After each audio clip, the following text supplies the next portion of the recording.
Let's roll. The Wicked Wednesday has begun. The pimps, the players, the hustlers, the people that bust them, and everybody else in between along for the ride from Costa Rica to California, from Montreal to Minnesota and everywhere else in between. The Wicked Wednesday, the late night anger management class has begun. All right, let's do this thing. We got a ton of stuff to get to on the program this evening. Ian Cameron, a.k.a. Bob Bano, will be joining us. We're kicking it old school. We're doing it webcam style, built-in webcam style this evening because I'm in computer motherfucking hell, man. All right, I've got two computers here, and basically two MacBook Pros add up to like half a normal fucking computer. Of course, I lost my cell phone on Sunday, and being the type of person that I am, that, you know, I really don't like cell phones.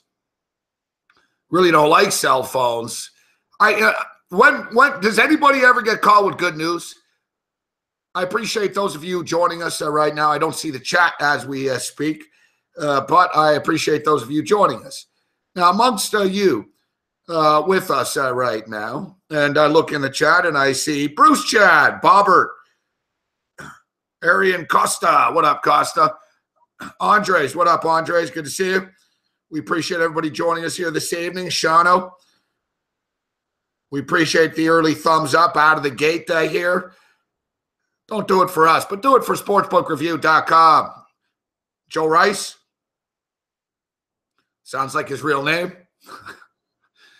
Like, honestly, how many times does your fucking phone ring and somebody says, hey, I got great news for you? What up, Jet Ed?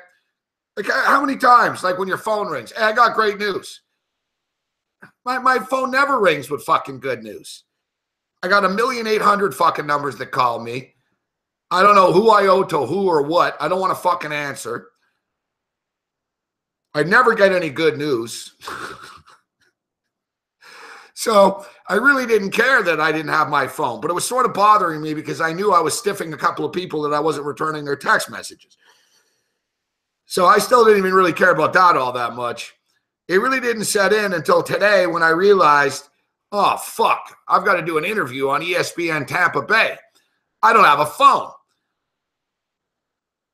And then I'm like, holy shit, I got to do an interview on a podcast that I fucking stiffed last week. I don't have a phone. So I had no choice.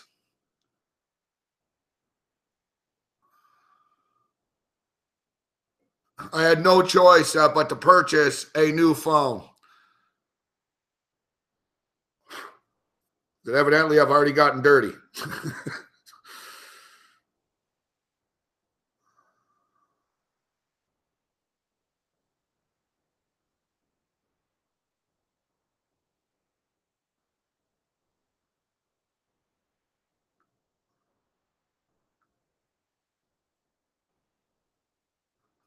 I got a Samsung J3.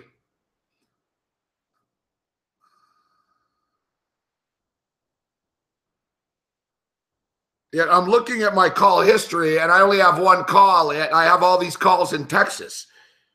I think I bought a used fucking phone without knowing it. One of those pre-owned or whatever the fuck they are. For some reason, I'm on the Metro PCS system. Whatever. It's a Samsung. It's a J3. They had a J1 for like $80 cheaper, but I read a lot of bad things about the J1 online. And the J3 seemed to be all right. I tested it out in the store. I said, let me hear the speaker. Let me hear the phone. And the dude was cool, actually. He did it. He goes, here, I'll show you how it sounds. And he called it.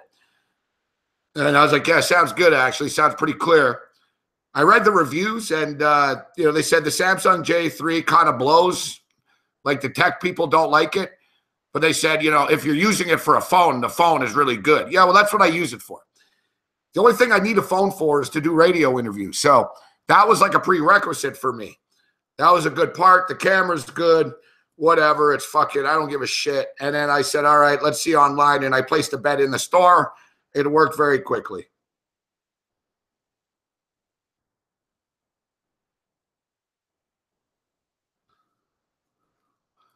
So yeah, happy Thanksgiving to those of you, celebrating Thanksgiving.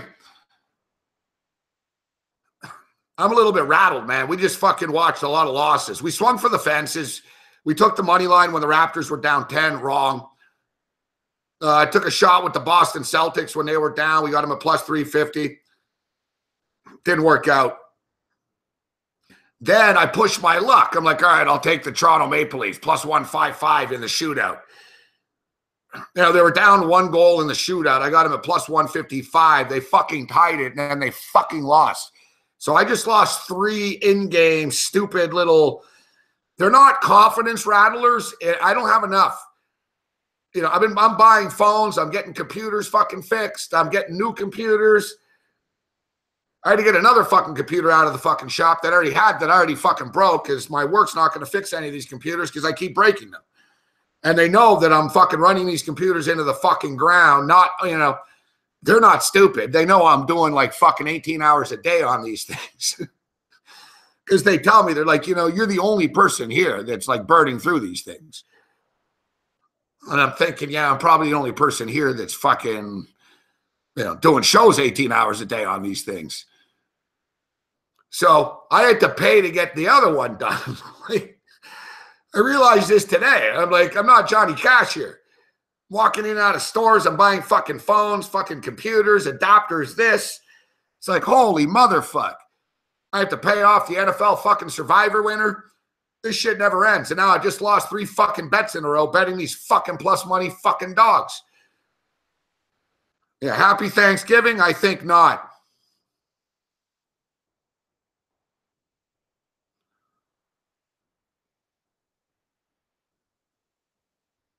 All right, we jumped on we need over 214.5 in this Oklahoma City Golden State game, and there's a little bit of a throwdown here between Durant. Durant got in Westbrook's face like the dick that he is, and I like Kevin Durant. I want to like Kevin Durant, but I don't know what your deal is, Durant. You're always just acting like a big dick for some reason.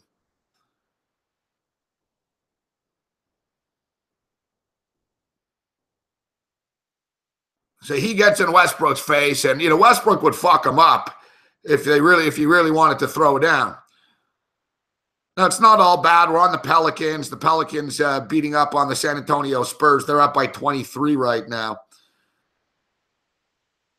course, we like the Utah Jazz this evening. We saw last night Chicago Bulls play against the Lakers. Bad spot for them going back-to-back. And then you're going back-to-back in the altitude at that. Even worse. Halftime line, Utah Jazz minus 2.5 in the second half. You're not getting any value considering they're up by 9 right now. So instead of laying the 8.5, you've got to lay 11.5. Yet you've got to believe that the Chicago Bulls are going to be on tired legs here in the second half of a back-to-back in the fucking altitude of Salt Lake City. I just talked myself into a big play. Let's get it. I'm fucking pissed off. I had the Utah Jazz in a moneyline parlay with Golden State. I tried to get cute. I don't know if I'm going to get this fucking over either. I better get it. I really am turning into Bobby Knight, though. I get fucking so angry about the losses. I don't even care about the wins. I don't even know what I've won. To me, I've lost every bet I made tonight, but I look at my account and I haven't. I'm like, well, I must have won fucking something because it keeps fucking getting refreshed here. But I know I just lost this and I know I just lost that. I think I'm just killing the fucking NHL. I think that's what it is.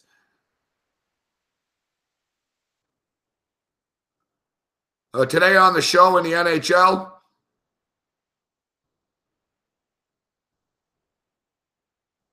we gave the New York Islanders winner. We gave the Minnesota Wild winner.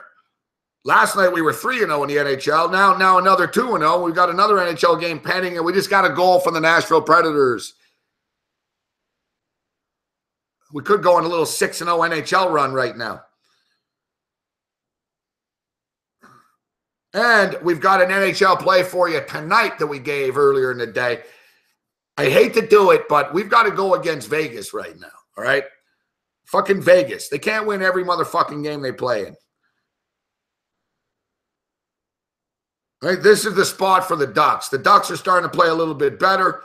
So the Vegas Golden Knights make their first regular season appearance in Anaheim tonight against the Ducks.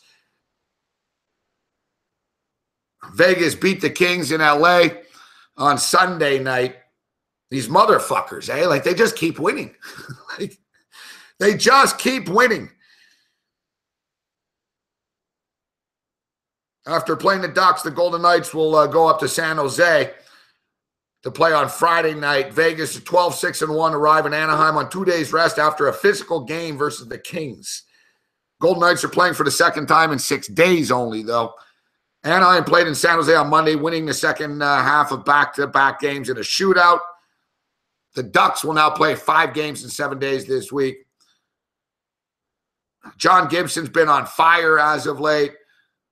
Vegas has used 5 goalies in 19 games.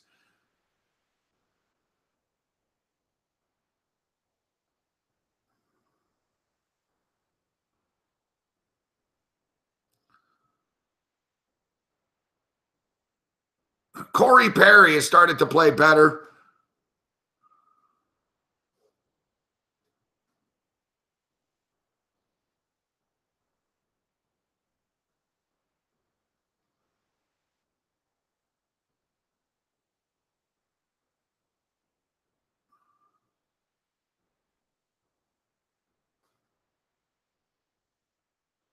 I don't know who's starting in goal here, fuck. Like I said, they've got 5 fucking goalies. Here's the coach, Jared Gallant. These kids continue to play well for us. They're really happy with the way Legacy's competing and battling. Vegas they've won so many games already. These motherfuckers, they can go on like a little bit of a slide and still be in a comfortable situation. Like I said, if you look at the Ducks, though,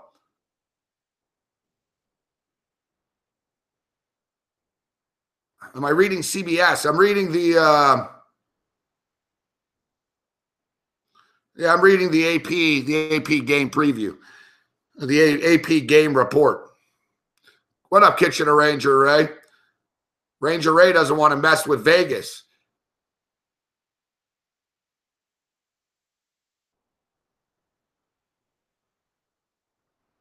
No, I like the Ducks here. The Ducks have won 4 of their last 5 games. They've won 3 straight hockey games. They're coming off a 3-2 win against the Sharks on Monday. They beat Florida the night before. They beat Boston 4-2 before that. They lost to Tampa Bay. No shame in that. Tampa's a good team. They beat Vancouver before that. Like I said, the Ducks are starting to turn it up a notch right now. They're getting good goaltending. Their star players are starting to play better right now.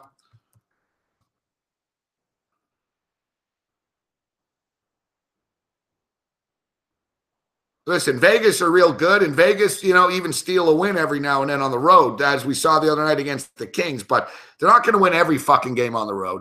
They've been in Los Angeles for 2 nights here now. I talked about this game earlier on the TV show today. That's the thing. The Anaheim Ducks power play is heating up too. 5 of 13. Yeah, 5 of 13 on the power play in the last 5 games after going 5 for 47 in the first 15 games of the year.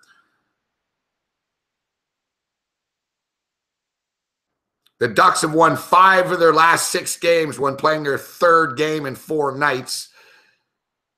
Corey Perry, 2 points in each of his last 3 games. You're getting good goaltending. Corey Perry's starting to heat it up. The power play's on fire. Give me the Anaheim Ducks. Quack, quack. That's right, Amar. I was on the Islanders. Good to see Tim Anderson here. What up, Tim? Tim's a smart man. That's the actually, I don't know if it's the real Tim Anderson. We shouldn't give it the benefit of the doubt.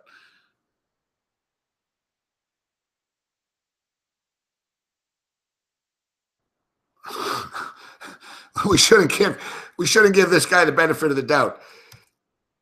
In fact, I say it's the fake Tim Anderson. The real Tim Anderson's too busy fucking tweeting about fucking Thanksgiving sides and stuff like that.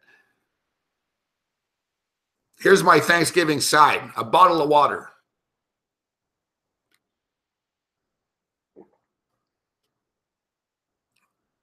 My body's starting to feel the changes. I had a Mountain Dew earlier tonight. I was like, ugh, fuck. Couldn't even get through it. I was like, it's enough of this. Then I felt guilty. I'm like, what am I drinking a Mountain Dew for? My body's starting to feel the changes. I ate at Subway tonight. Starting to crack a little bit. Next thing you know, Subway, let's go to McDonald's.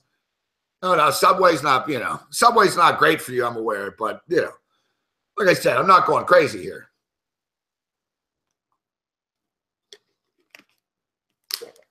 Yeah, so I'm not changing my fucking mind, all right? I like the Ducks.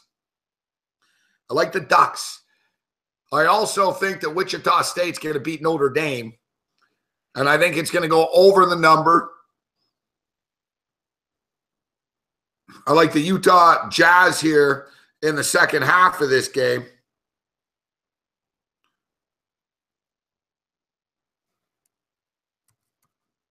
As I stated, you got the Chicago Bulls in a back-to-back, tired legs. They're a one-win team on the road. Second half, it's got to catch up to them. And as I say that, the Bulls score the fucking first basket of the half. But we like Vegas. The Anaheim game here, we like Anaheim to beat Vegas. I'm going to get the bet in right now. We're going to bring Babano in here momentarily. I just want to get my bets in before we start raging. We're taking the Anaheim Ducks. Like this Wichita State. Wichita State's, Wichita is generally known for not being an offensive juggernaut or anything, but I'm noticing there's some points being scored in their games. UNLV are kicking the shit out of everybody, and, we've been following this a lot. So, give me Wichita State. This game's about to start in a few minutes. Give me Wichita State in the over. Wichita State's minus 145 on the money line or minus 2.5 in the game. No reason we don't get points in this basketball game. It's kind of pissing me off. I'm running out of bullets here.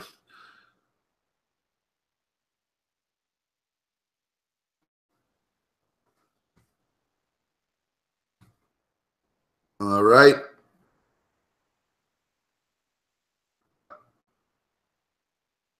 Yeah, so UNLV's playing the Utah Utes. UNLV have beaten up on some bad teams. Rice, Prairie View. They played Eastern Washington, who did get it done for us today. Ooh, Long Beach you're playing. Oh, that's tomorrow. My bad. It's boxed in with the game. Utah are just a better basketball team. They're a better program. They're more fundamentally sound. UNLV are a fresh young team. Sucked over the last couple of years, but UNLV are a young, fresh team right now. But I don't think they're in the class of the Utah Utes. I don't really make much of the home court. UNLV basketball has lost its luster. Thomas and Mac, they're playing this shit at the T-Mobile Arena and stuff. It's not gonna be packed. And we talked about it the other night, man. Utah, when they play Mississippi. Utah is it's like a home game for these guys. There's a shitload of fucking Utah people in Nevada. And it's a border state. So they go up to Vegas all the time. A lot of them live there and shit. It's a shitload of Mormons, man, in Las Vegas, too. So I think the Utah Utes beat the UNLV Running Rebels.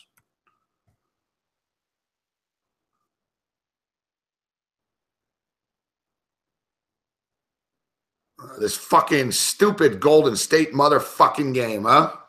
We're not going to Oklahoma City just tap out now. They score 14 fucking points. Good job, guys. Thanks for scoring 14 points in the fourth. That's the fucking thing I hate about the NBA. Nobody ever fucking plays hard for 48 fucking minutes.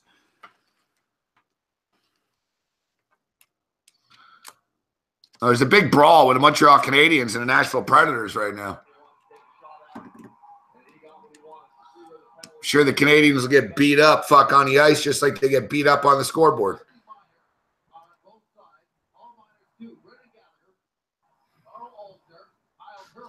We're on the Nashville Predators.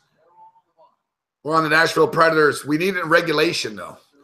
And things aren't exactly overly bearingly going our way right now. So let's try to turn it around with Ian Cameron, a.k.a. Babano. How you doing, Babano? I'm doing good. We're ready for Thanksgiving. Happy Thanksgiving to all of our American viewers. We're ready for a big day of football, a big weekend of football, rivalry weekend in college, NFL football 1 week closer to the push for the playoffs, the Grey Cup, and the CFL. How can you not love the sports world right now? You know, I got to ask you, thanks for joining us. So you're spending Thanksgiving with Mick Aussie. You're in the same bunker Mick joins us from tonight. Where's Mick? Is Mick going to come out? You guys playing tennis today? No tennis racket. No tennis racket. No dopey hat. Just, me doing my thing here and just in my normal location here, just enjoying it. And I'll tell you what, Gabe, it was a lot of fun. All that's missing is like the lamp. You just need like the lantern and shit like that. And I got to tell you, even Cam Stewart noticed this morning. He saw one of your videos online, and he said, "What the fuck? Why is Babano doing the show in the dark?"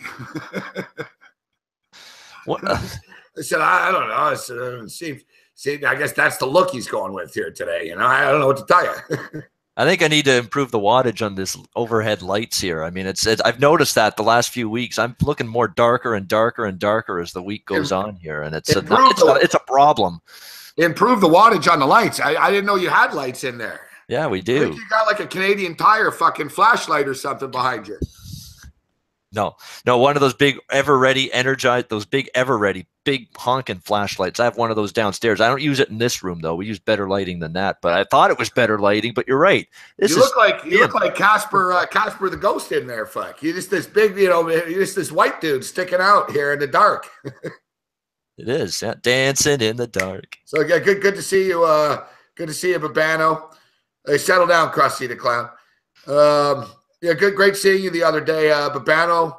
It was a great time until, of course, I lost my fucking phone, and of course we got stupid on the football game on Sunday night. It was 9-7 at the half. It's a good thing I barely remember the second half, and we moved on. I do remember Cam ordering a ton of wings and then leaving.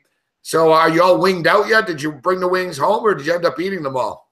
I ended up eating them for lunch on Monday. Heated them up. They were delicious, by the way, those wings. It was hilarious. It was a phenomenal time on Sunday. It was a lot of fun. I know for all of us, Gabe, you can attest to this. We all could have had a little bit of a better day from a betting perspective Sunday. It was not our finest day on the betting board, but it was a lot of fun. The camaraderie was great. It's hard to mix it, Babano.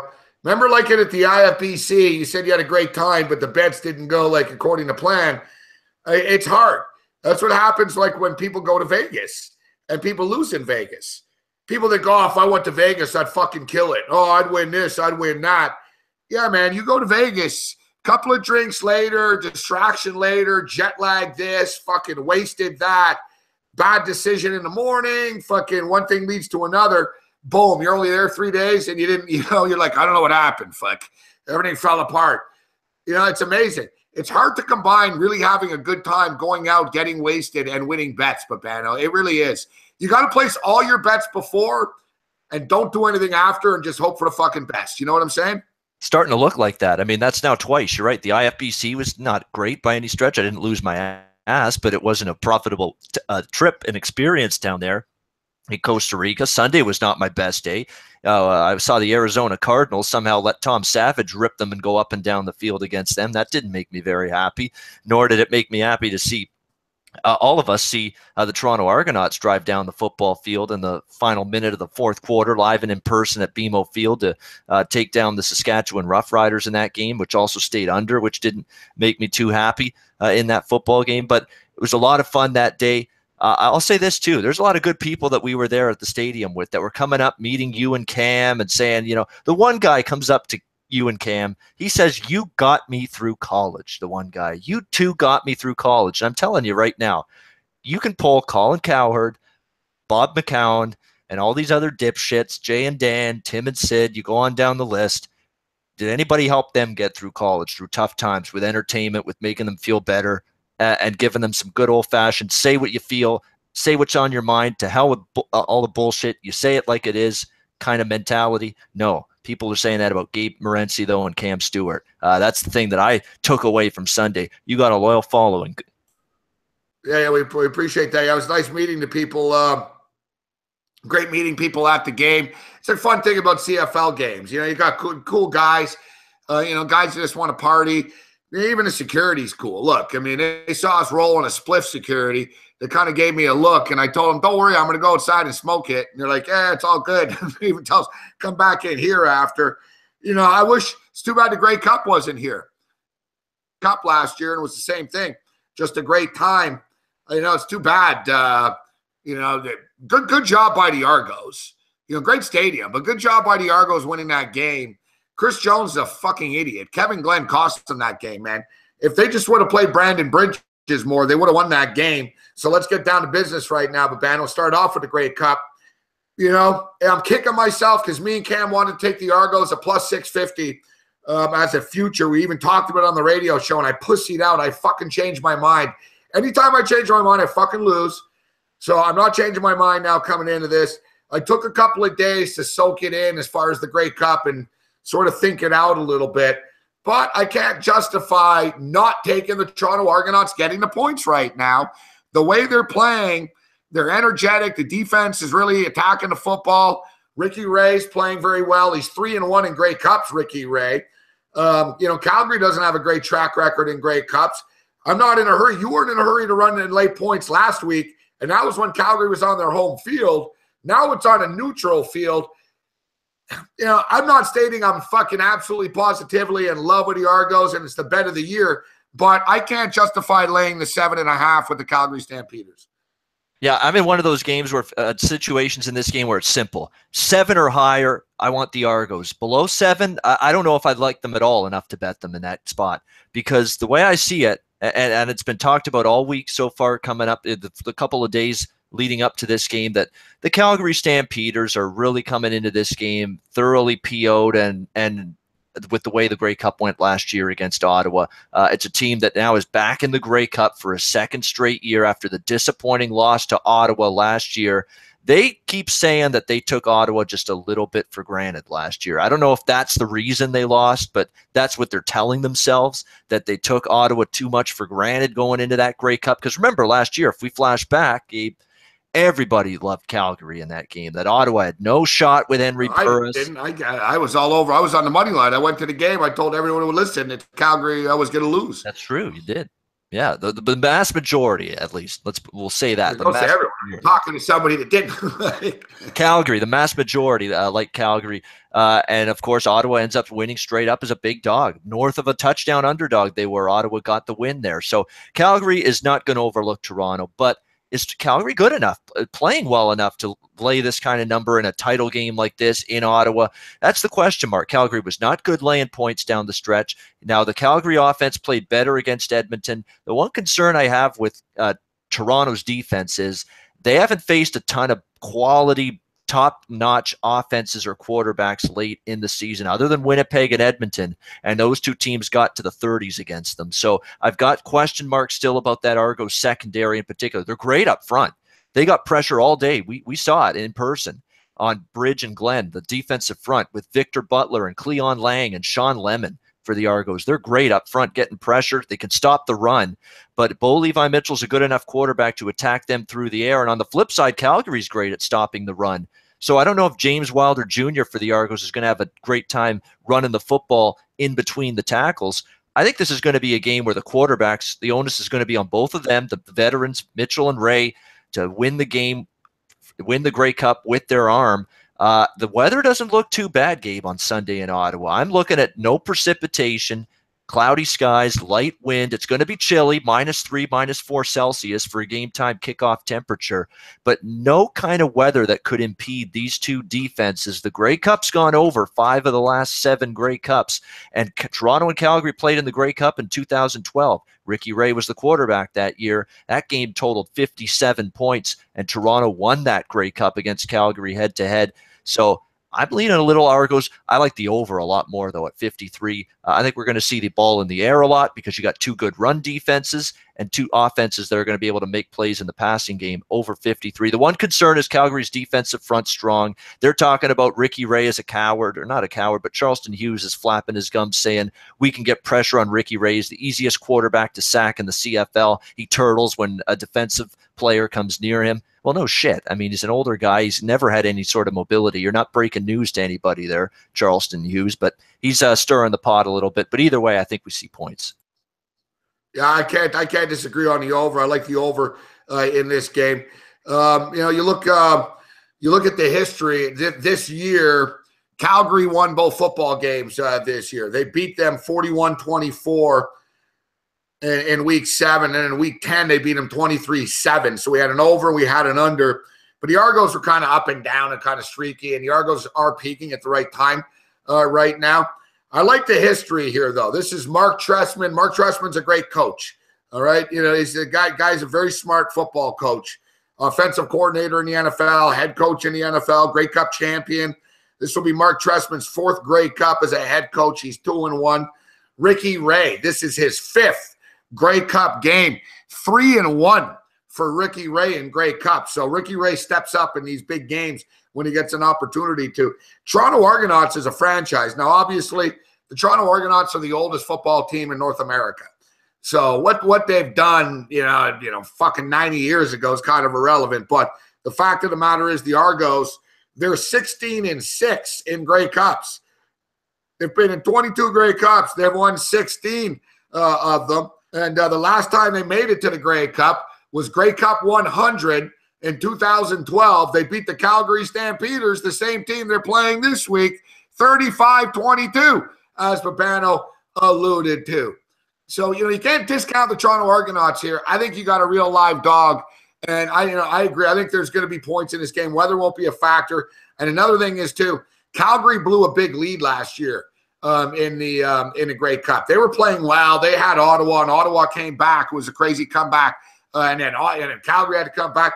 So sort of like the Falcons, Calgary shouldn't take the pedal off the metal, Babano. They're going to try to fucking score as much as they possibly can. They can't fuck around. They're in a desperate mood here. It's amazing. Calgary hasn't won a Grey Cup in a long time, actually. It's been 4 years since they've won a Grey Cup. It's hard to believe. It is. This has been a team that's actually been more missed than hit with Grey Cup appearances in terms of turning those into victories in recent years. And that's kind of why I like the over even more, because Calgary had that big lead in last year's Grey Cup, and it really didn't they didn't do a good job protecting it. I mean, I think Calgary is going to have that aggressive mindset. If we're up by 14, 17 points, 10 points in the third quarter, fourth quarter, we got to keep piling on. We got to keep adding points to the scoreboard. We got to keep putting the pressure on. So I think you're going to have that mindset from Calgary. I don't think there'll be any let up this year after what happened to them last year against Ottawa. I'll be honest, I think Calgary wins this football game. It could be a close game. It wouldn't surprise me, but I do think after last year's, I don't want to say debacle, because Ottawa was a pretty good team. Burris had a great game. I don't want to take anything away from them, but I think Calgary really is not going to let this opportunity slip through their fingers a second straight year. And I like the way they played against Edmonton. That was a red hot, scorching hot, pisting hot Edmonton Eskimos team. Oh, get it, Papano. They're hot. That they beat last week. A great Eskimos team. So we can get to as many games as possible. We'll ask you to refrain from overstressing things 4 times in a row. All right? So we can get through the games, because I got to be honest, we're already about 9 minutes in, and, we're not through the Grey Cup yet here. No, that's true. But yeah, I like the over. I lean Toronto, but I like the over a lot more. Should be a good game. Looking forward to it. Hopefully TSN does a good job presenting it. Sometimes those guys get on my nerves. Yeah, I miss the old days, the old CBC days. The CBC with Don Whitman and Steve Armitage. Oh, the old Steve Armitage was great. Whitman too, yeah. The old classic CBC Grey Cup broadcast. But no, TSN does a good job. They take it seriously. Like Joe Lisi said last night. And for the record, we double-checked. It actually is the real Tim Anderson in the chat. It's not an imposter. And how come you can't watch the hockey game, Tim? I'm watching it right now. It's on TV. We get it right now. Notre Dame, Wichita State just about to tip off right now. Danny Shulman and Jay Billis in Maui. with their Hawaiian shirts. This is going to be a great basketball game. I've been excited all day for this basketball game, Morency. Notre Dame and Wichita State. I'm looking forward to it here. I'm on Wichita State in the over. I didn't bet it. I'm just excited to watch it. And I said that early today on the roundtable. It's just a game I want to watch. I want to see what these teams are made of. If it gun to my head, I would have taken Notre Dame plus the points, but it's going to be just because I think it's going to be a down to the wire type of game. But they're two great teams. I mean, Landry Shamet, Bonzi Colson, Matty Farrell. There's great players on both sides. They're going to be deep NCAA tournament teams in March. This is a good early season barometer for both of them. Yeah, it should be a good game.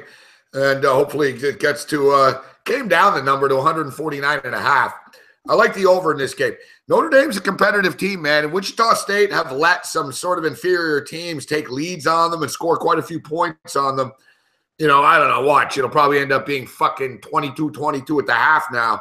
But, like you said, Notre Dame have some nice offensive firepower. They're playing good basketball in this tournament right now. And Wichita State, a lot of people think this is the best Wichita State team. The fuck, Mike Bray's in a T-shirt here tonight.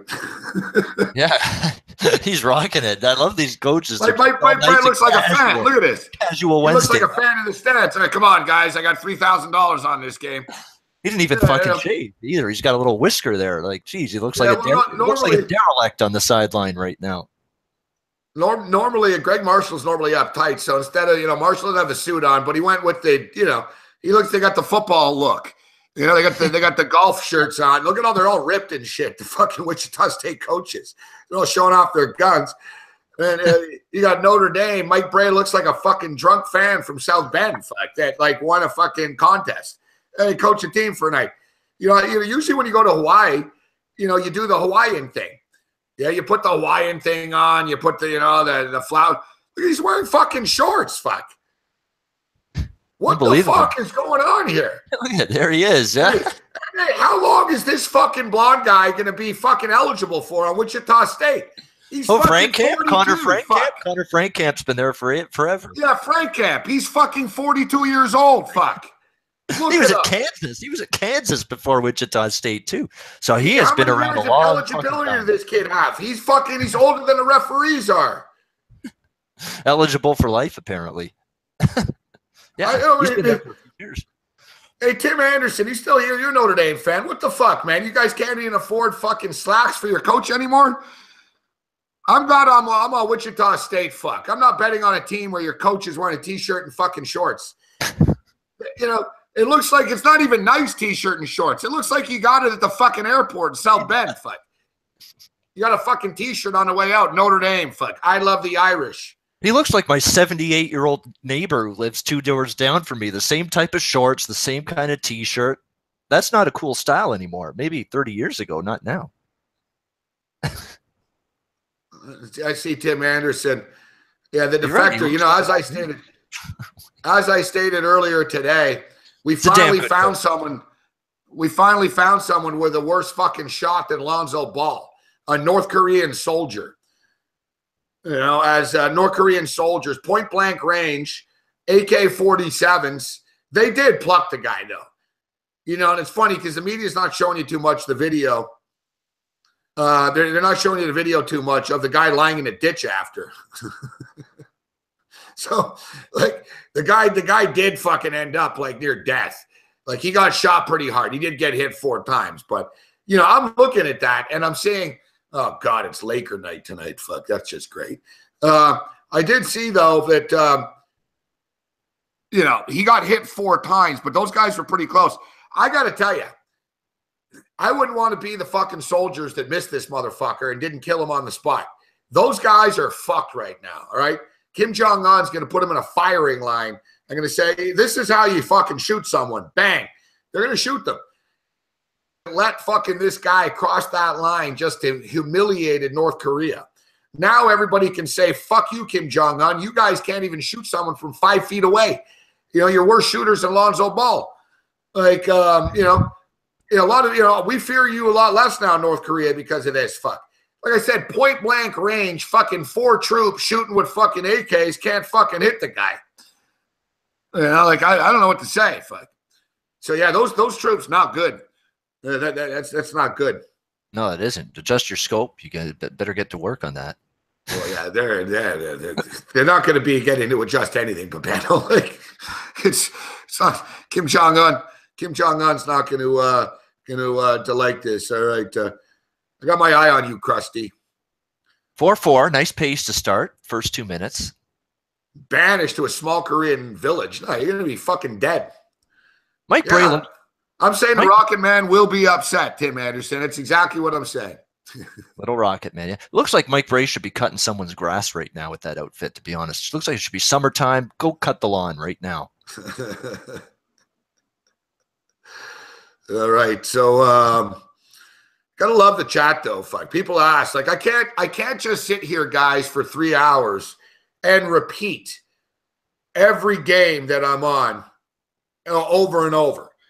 You know what I mean? Like, I know some of you can join late and stuff like this, but I can't answer the same question. I see Big Man on campus is here, and I remember Big Man last week about that soccer game when people, hey, who do you like in the Tottenham game? Oh, BMOC has to go through this all the time on the basketball show that he does. On the basketball show, he's got to repeat his picks 10 times. Yeah, as I was saying, Babano. So finally, so I can't just sit here and repeat. Who do you like on this game? Who do you like on this game? I can't sit here for 3 hours and just say it over and over and over on a fucking loop. All right. Settle down, Scamali there. All right, Babano. So enough on the Grey Cup. You like the over. So Turkey football tomorrow. I wish we had some props to talk about with the Grey Cup, but none show up till Friday, but I'll have some. All right, we got an empty net right now in the Montreal Canadiens game. We're on the Nashville Predators in regulation in this hockey game. So overtime kills us. We need Nashville. I don't care about the empty netter, but we need them to hang on and not get scored on. Like I said, the Canadians have the empty net. There's $1.30 left. Canadians are shit, but they have a lot of bad luck. So I'm scared that something's going to go their way here in the last second. But no, here we go. Here we go. Here we go. Oh, he misses the empty net. Score. Give it to Subban. Johansson misses, you motherfuckers. Put it in the net. As I wear a Canadiens jersey, I'm like, score on him, beat him. This is a fucking disaster for the Canadiens this year, but I knew they were going to lose tonight. Come on. Let's keep our hockey run. We're killing hockey, Babano. We're on a... They scored! No! What, Montreal? Holy, I don't even have that game. Unbelievable. Fuck, I'm Canadian and I'm watching Notre Dame basketball over a hockey game, so sue me. Shoot me. Unfucking believable. I told you they're going to get some luck. Well, it's not over yet. We got overtime. They're a good overtime team, Nashville. So I just said overtime doesn't matter to me, Babano. Oh, yeah, you got them regulation. Shit. Oh, boy. Unfucking believable, man. Hey, a winning night. You had the 2 out of 3 ain't bad, as Meatloaf once said. I told you. I told you it was going to happen. That's not a mush. I didn't say. How do I mush it? I just told you the Canadians are shit, but they're going to get lucky. How is that mushing it? You guys evidently don't know the fucking word mush. I didn't jinx shit, fuck. I just predicted that the fucking Predators were going to choke. You guys are fucking idiots. I'm going to kick everybody out of the chat right now. You guys, you fucking dumbasses, understand the fucking definition of mush? Definition of mush is me saying Nashville is about to win. Me saying the Montreal Canadiens are shit, but they're about to score because they have to get lucky at some point in time. That's not mushing anything. You don't know the understanding of the word mush. You can blame Tim Anderson. I believe that, actually. I actually do blame Tim Anderson. Tim Anderson's the one that's a mush. He's the cursed one. Cursed, yeah. Andercussed, yeah.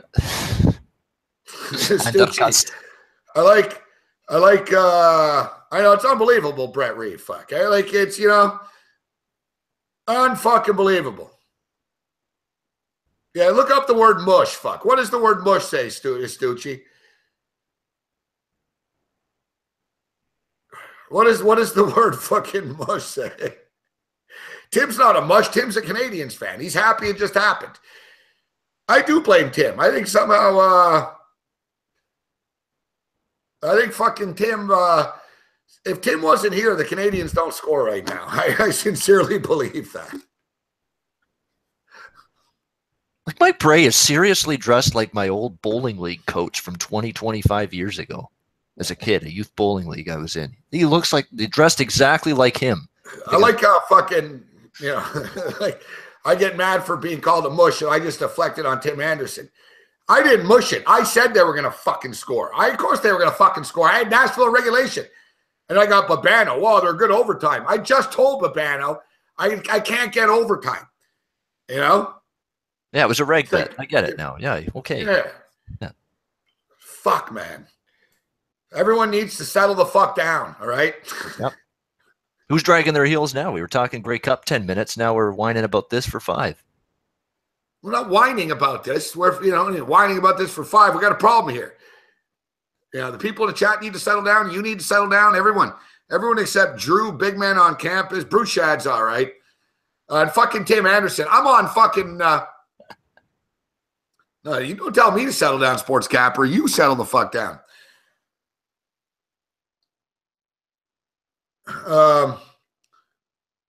You must be missing something here, Sports Capper. Fuck. When you host a fucking show, you post it online and you fucking tell me, and then you can tell me to settle down.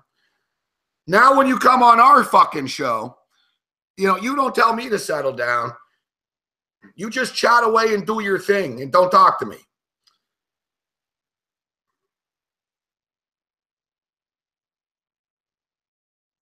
All right. Is everybody fucking settled the fuck down?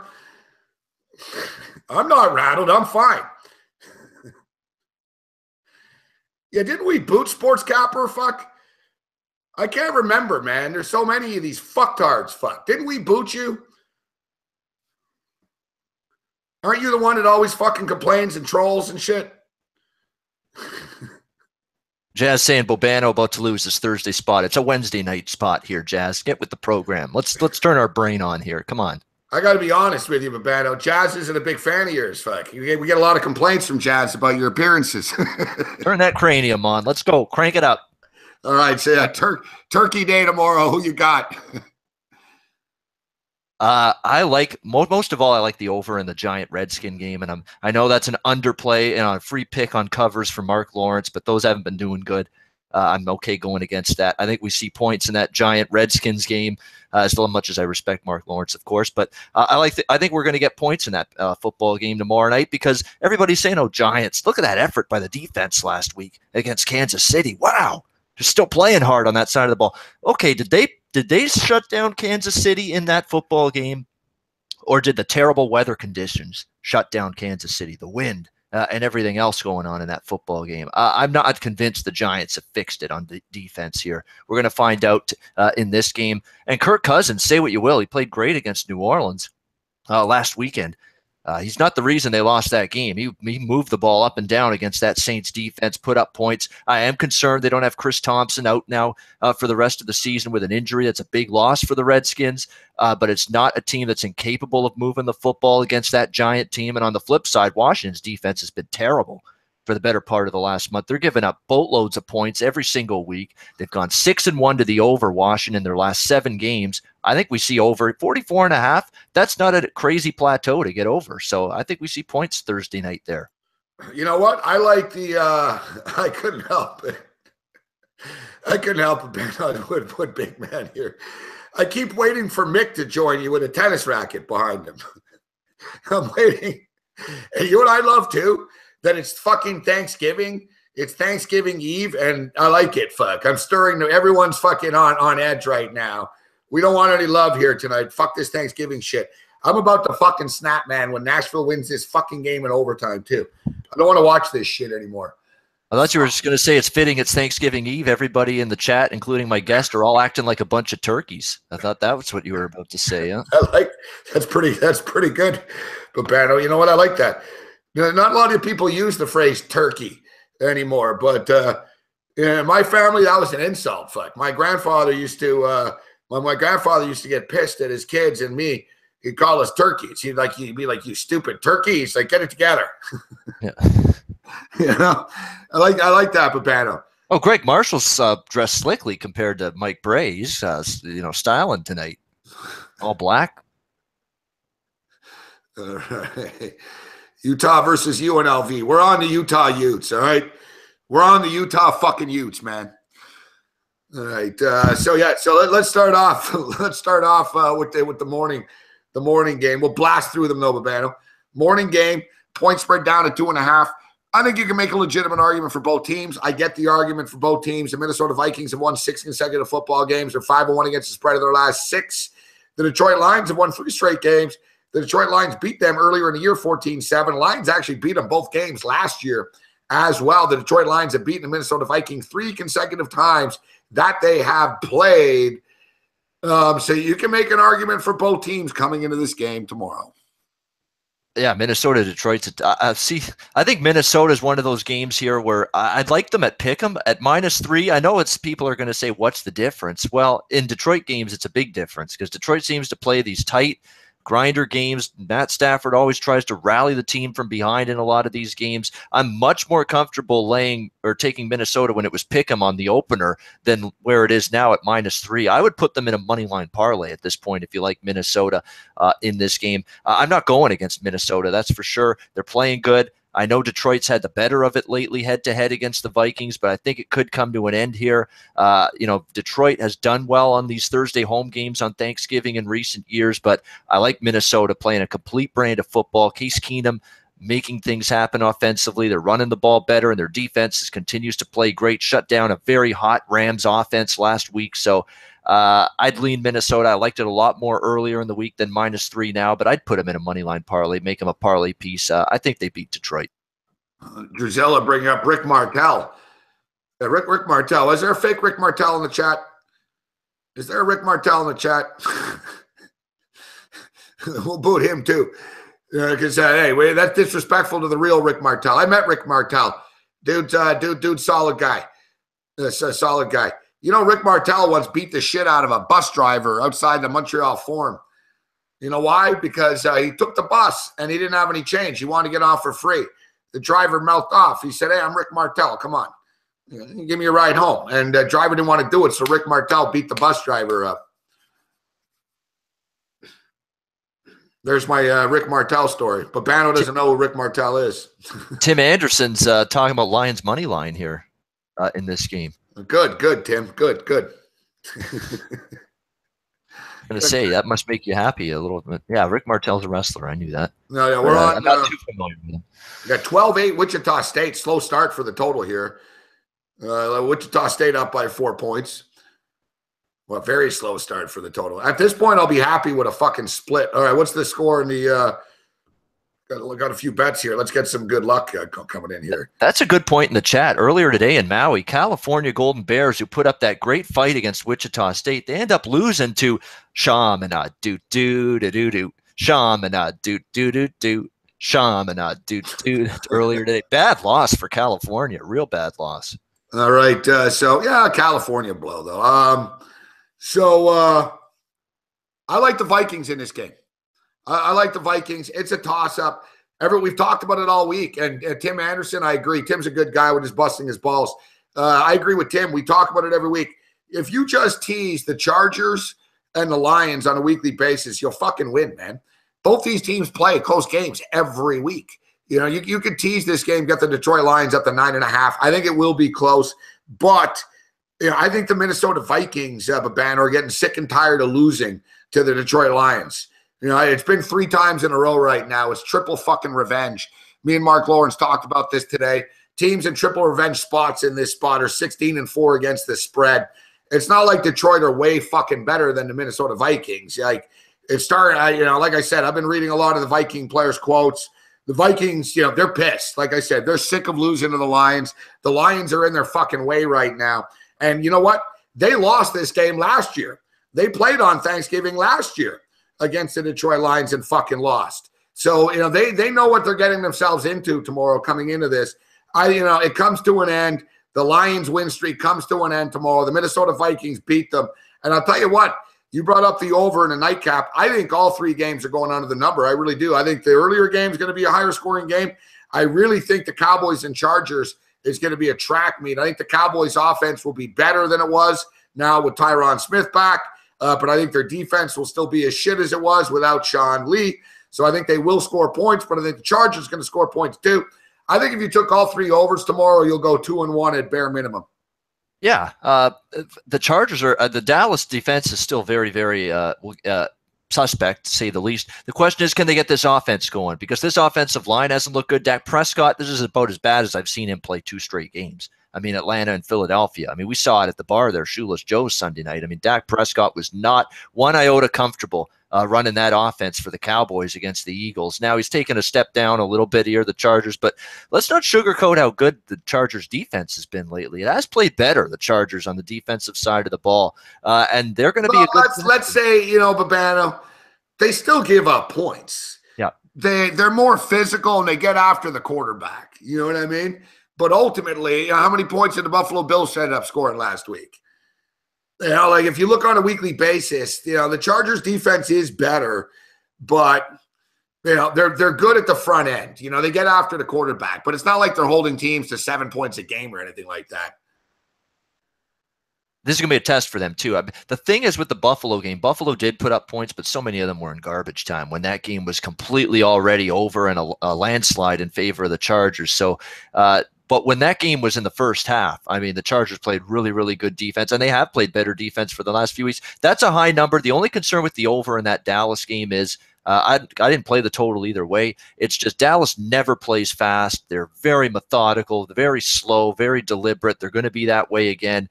The LA Chargers aren't necessarily a fast-moving offensive football team here by any stretch of the imagination. So there's going to have to be a high degree of efficiency to get that game over the total. You're going to have to turn red zone possessions into touchdowns. The total in the Eagles game the other night with the Cowboys was 47. The Cowboys fucking played like shit and quit, and it got to 46. Yeah. The Cowboys aren't going to quit on Thursday. They're not quitting tomorrow on national television on Thanksgiving Day. They can't quit. Their season's at stake. They're fucked anyways, their season, but their pride's at stake, though, They can't quit. I think it gets there. I think it gets there to the over. All right, so we got to move on. So tomorrow out of the 3 games, so what do you like, Babano? I like that over in the Redskin Giant game. I think it's low. I think it's lower because of the fact the Giants looked so impressive against Kansas City. I think the weather influenced that game a lot. It was windy. There was a swirling wind the entire game in and around MetLife Stadium in that game against Kansas City. I'm not sure the Giants defense is back on track just after that. I think the weather had a lot to do with that. Going back quickly to Minnesota-Detroit, 1 point. If Detroit somehow wins that game tomorrow, not only are they 1 game back of Minnesota for the division, the NFC North, but they'd win the tiebreaker as well by sweeping the season series against Minnesota. If Detroit somehow were to win tomorrow, huge, and all of a sudden that division is up for grabs again. So that's what makes it such a big game. Yeah, yep. That's what makes it such a big game. You're right. Detroit are playing for a division title. It's for a division title. It's pretty simple. Minnesota wins this game, they lock up that division. They pretty much clinch it, and Detroit's pretty much out if they lose. Exactly. And Detroit will battle for a wild card down the stretch. Minnesota's going to win a division anyways, I think.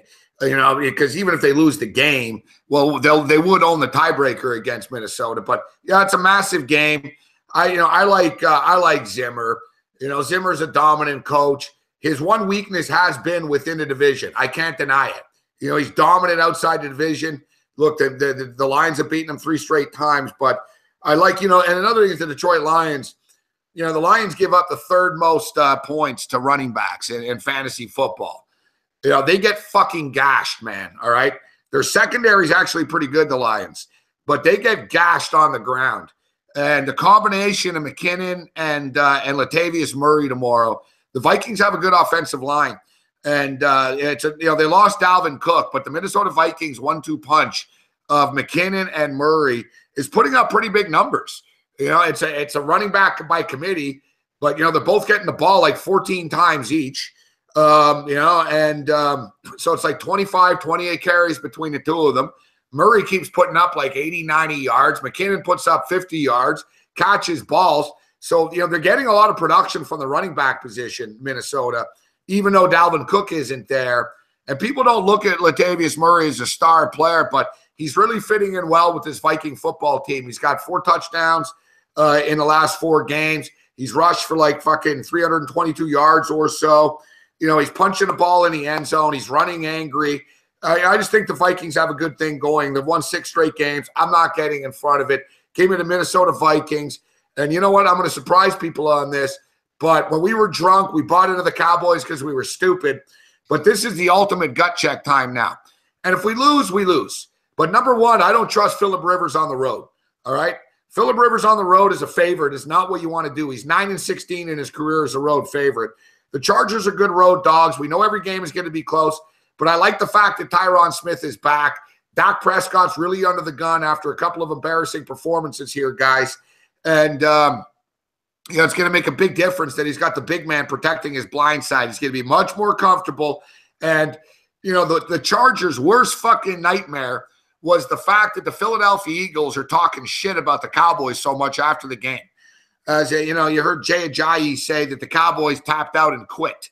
He said they didn't even try in the second half. They quit in the fourth quarter. Alshon Jeffrey said it was the easiest game that the Eagles played all year. There was no resistance, and the Cowboys, rolled over. And Jason Garrett and the Cowboy leaders on the team, they're going to see that. And they're going to put that up. And they're going to say, look, people are calling us out for being fucking quitters, which we did. We got to step up here. The Giants were in the same boat last week, and they responded. I can't guarantee the Cowboys are going to win the game, but they're going to be right in this game. The Chargers will find a way to fuck it up somehow. Rivers will turn the ball over. I think the Cowboys win a close, high-scoring game. And then in the nightcap, I just don't trust the Washington Redskins laying 7 points. I went back the last 5 times, the last 10 times that these two teams have played. So the last 5 fucking years, essentially the same coaches, besides McAdoo, but the same quarterback with Kirk Cousins year 4 here, Manning. Essentially the same teams with the Redskins and the Giants. The Redskins have never beaten the Giants by more than fucking 6 points. You have to go back like fucking 5 years, and they beat them by 6 points like 5 years ago. Every fucking game the Redskins and the Giants play is close, or the Giants beat them easily. We saw last year, Babano, when the Washington Redskins played a New York Giant team that was playing for absolutely nothing. The Redskins needed a game. The Redskins couldn't win a game. Redskins are beat up. Redskins from a fantasy perspective tomorrow, I get why people are buying in. I know the Giants got fucking killed the last time they won a football game, but I think the Giants come in here just life's a little easier right now. It's a short week. Washington, they don't have Jordan Reed. They don't have Chris Thompson. They don't have Terrell Pryor. They don't have any fucking hope in hell of making the playoffs. They know that. It's just another football game on a short week. To me, it's New York Giants are passing this one. And good news, guys, if you tail the Utah Jazz here in the second half, they're smoking the Bulls right now, but I'm not going to talk shit until the game is over. 101-76 right now, though. Yeah, quick live update. We've got Wichita State 19-8 lead over Notre Dame with 7:50 to go in the first half. 8 points for Notre Dame in the first 12 minutes. 4 of 14 shooting. Suffocating defense so far for Greg Marshall's team. Really good. In-game total has plummeted all the way to 133.5 right now. Yeah, I mean, good defensive start. But I'll tell you what about this Chargers game. This line's continued to steam up and up and up. It started pick'em. It's up to 2.5 starting to show up. That bothers me. First of all, I don't like laying points in Chargers games. I'm even less inclined to lay them with the Chargers because how many times have we seen this team piss away a close game and a chance to win in recent years? That's the concern. I kind of like Chargers at a pick'em. Now everybody seems to be liking that side, and it's moving up and moving up and moving up. Are we ready to throw Dallas in the trash can after these last 2 games? I'm not convinced. If they're going to have one last hump up, step up, do something effort, save our season type of performance, it has to be here at home, Thanksgiving Day. I think you're not crazy to like Dallas here in this game. I don't love it, but laying points in Chargers game, I just don't do it. I just do not do it. I take points in LA Chargers games. I don't lay them. Even less inclined to do it with the Chargers. We've seen them lose so many heartbreakers. The other game, yeah, I don't want to lay 7.5 with Washington. Not after the way they lost that game against New Orleans. 14-point lead. Heartbreaking. 15 gut-wrenching. 15, yeah. 15-point lead. Gut-wrenching because they got the 2-point try on one of the touchdowns. Gut-wrenching loss. You could have been 5-5. You had that game almost salted away in the fourth quarter. You could have been 5-5. Yeah, even, but man, the thing is, that's why the Chargers, people talk about the Chargers being in it, and I get it, they are, because 4-6. Look, the Bills are in the playoff fucking picture, and they're 5-5. But the NFC, Babano, so tough, right? The Redskins, even at 5-5, would have been screwed, but they know at 4-6 deep down inside. The math just doesn't add up. You've got your Eagles, your Vikings, your fucking Saints, your Carolina Panthers, your LA Rams. Like, there's no room. There's no room. You might have to win 10, 11 fucking games to get a wild card in the NFC this year, man. No, I mean, it is. It's absolutely a brutal. It's tough. That conference, there's no question. And Carolina Panthers, Atlanta Falcons aren't done yet. So that's what I'm saying. I just think the Redskins kind of know they're done. You know what I'm saying? And they're 4-6 instead of 5-5. That's a huge difference. That loss to the New Orleans Saints and not holding that lead in the fourth quarter. And now in a short week, you got to try to bounce back from that. That's not easy. That's not a lot of downtime to recoup from that loss. The injuries are mounting. The Chris Thompson loss is big. You're banged up on defense. A couple more defensive starters got banged up in that game, may or may not play. They're absolutely loaded with injuries on defense. And it's a big reason why their defense has struggled and why I like the over in this game. And the Giants, I think they're going to be able to throw on that Washington team. First of all, they don't have the personnel, the physical health, or the mentality right now, Washington, to lay this kind of number. And it would have to be Giants or pass for me there. You got the Egg Bowl tomorrow night as well, Mississippi and Mississippi State. We broke down this game. I talked about this with Mark Lawrence today briefly, but to go in a little bit deeper here, Mississippi State have had a nice year this year. They were fucking lucky as fuck, man. They're lucky that the Arkansas coach is a big fucking blimp dumbass that doesn't know what the fuck he's doing. Arkansas should have beaten them. Mississippi State played very well against Alabama. I'll give them that. Mullen sort of fell apart. The coach didn't do a good job late in that football game. But now, and let me see what the current spread is up to now. Now they're laying a lot of points right now. 14.5 points against Mississippi. And Mississippi State fucking destroyed these guys last year at Ole Miss. They beat them up pretty good last year, 55-20.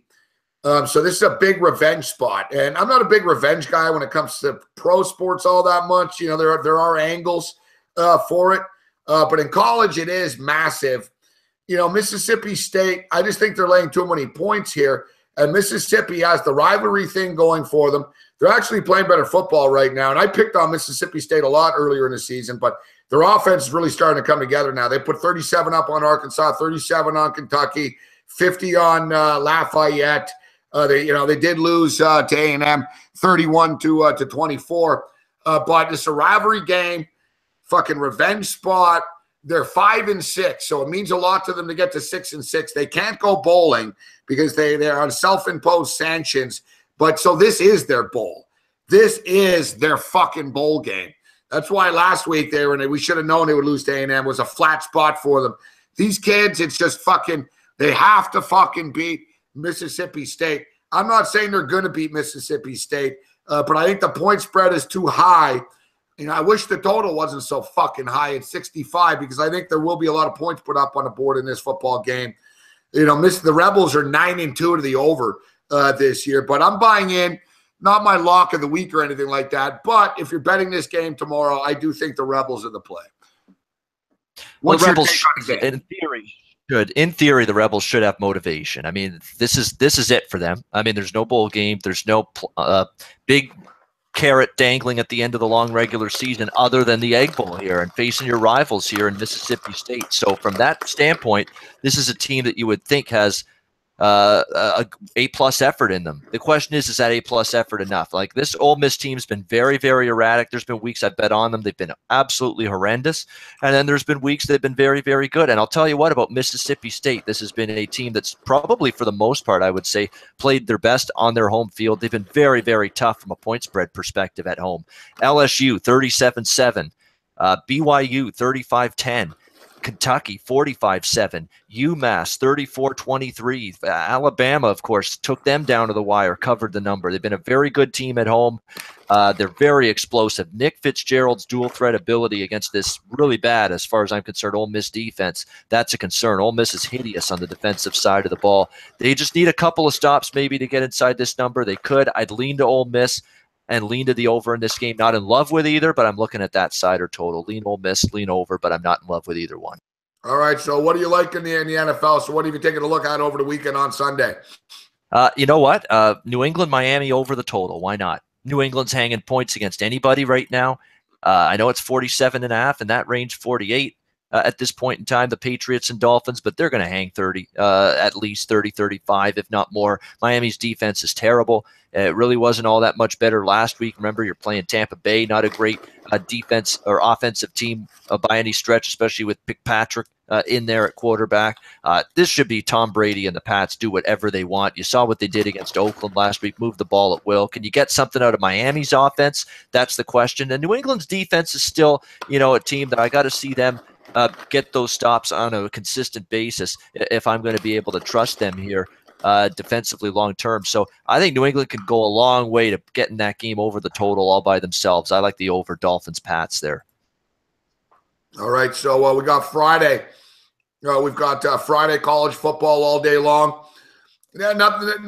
People talk about Thanksgiving all the time from a football perspective, but the Friday's actually cooler because you get all those the college games all day long as opposed to just 3 crap NFL games, although one of them isn't bad. Western Michigan and Toledo at 11:30 a.m. on Friday morning. Navy at Houston. Both teams 6-4. See the Houston Cougars -4.5 in that spot. Toledo are -13.5. Northern Illinois and Central Michigan on the board. My Chips, nice year for the Chips, 7-4. Good year for Northern Illinois as well. Miami on Friday. A little earlier here. I thought this game was on. I didn't realize this one was on Friday actually. But you know what? This is an interesting one. That the Pittsburgh Panthers suck, and I really haven't bet on them all that much. But I was on with guys in the Florida area today in St. Petersburg, and they're big Miami backers and shit, and they were talking about it really being really, really bad weather in Pittsburgh this weekend. I'm going to do a weather check right now. Miami are 10-0, Babano, straight up, but they're only 5-5 against the spread, right? They're overvalued on a weekly fucking basis. The only thing is fucking Pittsburgh just fucking suck. Bingo. That's the problem. That's why I'm not on Pittsburgh. But, crazy shit happens at the end of the year, especially kids' last fucking home games, last games of their career and shit like that. Miami blasted them last year, 51-29. They've had their way with them. And, Pittsburgh's fucking just a bad team, but they have been competitive over the last month or so, Pittsburgh. 6-point loss at Virginia Tech, 3-point loss to the Tar Heels, 17-point win over Virginia, 7-point win over Duke. So, the fact of the matter is their last 4 football games, they have been or have won every game that they played. And I don't trust the Miami Hurricanes laying this type of points on the road. I'll tell you that much. I got to dig in deeper into this one and try to talk myself into the Pittsburgh Panthers here. But crazy shit happens, man. It's very rare the teams go the season undefeated. There's going to be some upsets this weekend. The problem, yeah, and you know what? I'm not interested at all in laying with Miami. There's no question I will not be on the Hurricanes here. And I was on Virginia last week. And the scary thing, too, about betting against Miami is Miami was bad for extended stretches of that game, and they were still nearly 1 play away at the end from covering that number. I mean, that is how quickly that game could turn in Miami's favor, like it did against Virginia and like it could here against Pittsburgh. The problem is, Gabe, what's Miami's one little weakness in their defense? It's against the pass. I think you can throw against that secondary a little bit. You can make plays against that Hurricane D through the air. Kurt Benkert of the Virginia Cavaliers was able to do that last week. He was making big throws down the field to his wide receivers against Miami's defense. Can Ben DiNucci for Pittsburgh do that? I am not convinced one bit. I've not liked what I've seen from this quarterback for Pitt. I don't trust him one bit. I think he's been largely poor in a lot of these games so far. A situation where, he's going to have to make plays here in this kind of situation to give Pittsburgh a chance in this game. I think he's a big drop-off from Benkert, the quarterback that Miami faced last week. And Miami can shut down the run. And if Pittsburgh is one-dimensional and has to throw it with DiNucci, I'm not convinced they can. So I'm looking to fade Miami too. I just don't think this is the right opponent. You got Baylor and TCU, Ohio, Buffalo, Missouri, Arkansas, You know what? A fun game on Friday actually is going to be. It's flying under the radar. I look forward to talking about this one on TV later in the week with Joe Lisi. Is South Florida and Central Florida. I got to tell you, man, I learned my lesson early betting against Central Florida. I remember earlier in the year, I was like, who the fuck are these guys to be laying this amount of points? I was like, yeah, they won 6 games last year, whatever the hell it was. And everyone, I was like, man, Scott Frost, people are blowing this guy a little bit much. But got to give him credit where credit's due, man. Central fucking Florida, hell of a year for the Knights coming out of Orlando here. 10-0 straight up, 6-3 against the spread, one non-line game. And then you got South Florida, who, you know what? South Florida, they're going to hit their win total. I thought South Florida could run the table this year. They ended up stumbling once. And it's amazing to me now because South Florida have a shitload of fucking talent in Quentin Flowers, and they're getting 10 points against UCF here. I got to dig in deeper on this one as well, but hard not for me to look at the underdog in this game.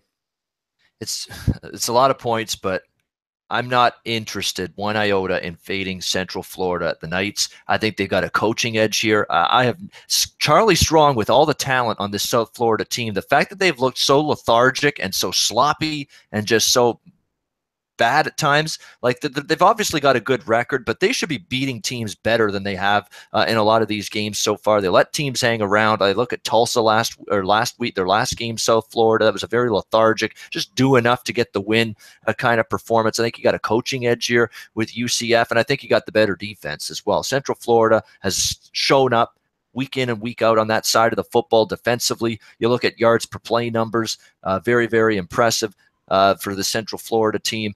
I just don't know if I trust Quentin Flowers. To me, this is a quarterback that's regressed a little bit this year as far as I'm concerned, a little bit for the South Florida team. I know this team's got the 9-1 record, but you look at Central Florida, 10-0 straight up, 6-3-1 against the number. It's a big number. It's a big-time game. But South Florida entering this game with 4 straight point spread losses, and Central Florida is not a team that I think is the inferior of these teams. It's a lot to lay, but I'm not looking into bucking the Knights at this point. I think they're definitely the better of these two teams. They haven't played anybody. Neither of them played anybody. That's the thing.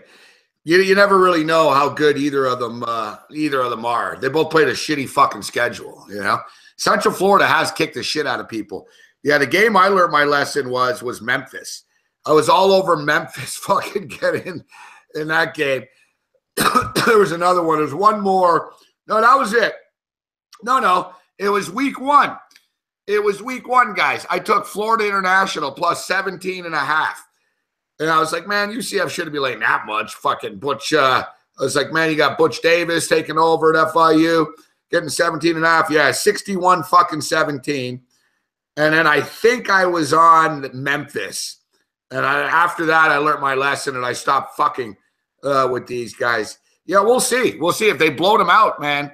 You know, if they blow them out, Central Florida is going to end up in a Cotton Bowl or at one of those big games. All right, so before we get you out of here, Bapano, what do you like on Friday then? Friday. Oh, you know what? There's one we haven't talked about on Friday. This is probably one of the ones I like the most. Why should we be trusting UCLA laying 7 on Friday night coming off this huge game that they played against USC? They emptied the gas tank in that game. Let's be honest. I don't know if UCLA is capable of playing a good football game, but I think they came just about as close to playing as good a football game as they possibly can at this stage of the season last week against USC, and they still end up, of course, losing that football game in the end. I just don't know what's left in the tank for this UCLA team. I think they're pretty darn convinced. We know that Jim Moore Jr. is likely on his way out.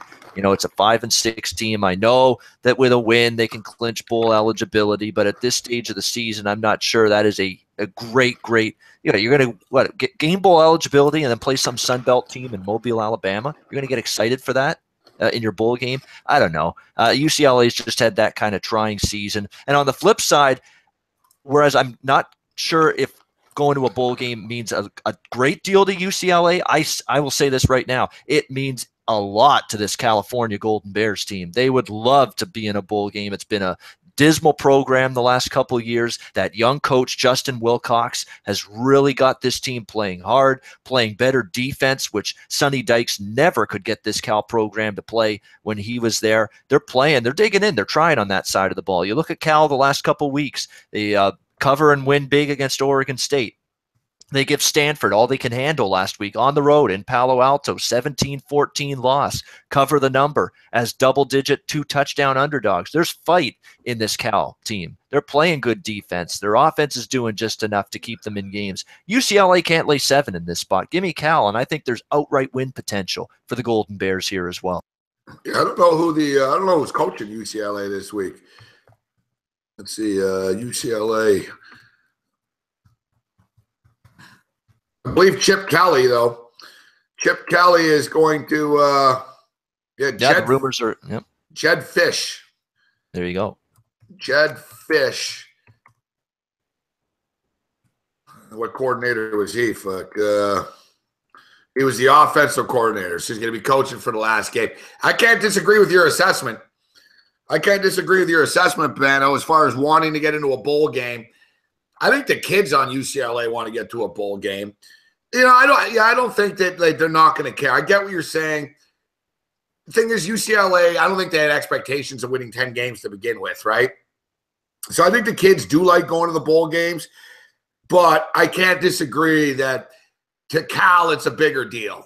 And Wilcox done a great job this year. I bet on Cal a lot this year. They've been pretty good against the number. They're 6-4 actually.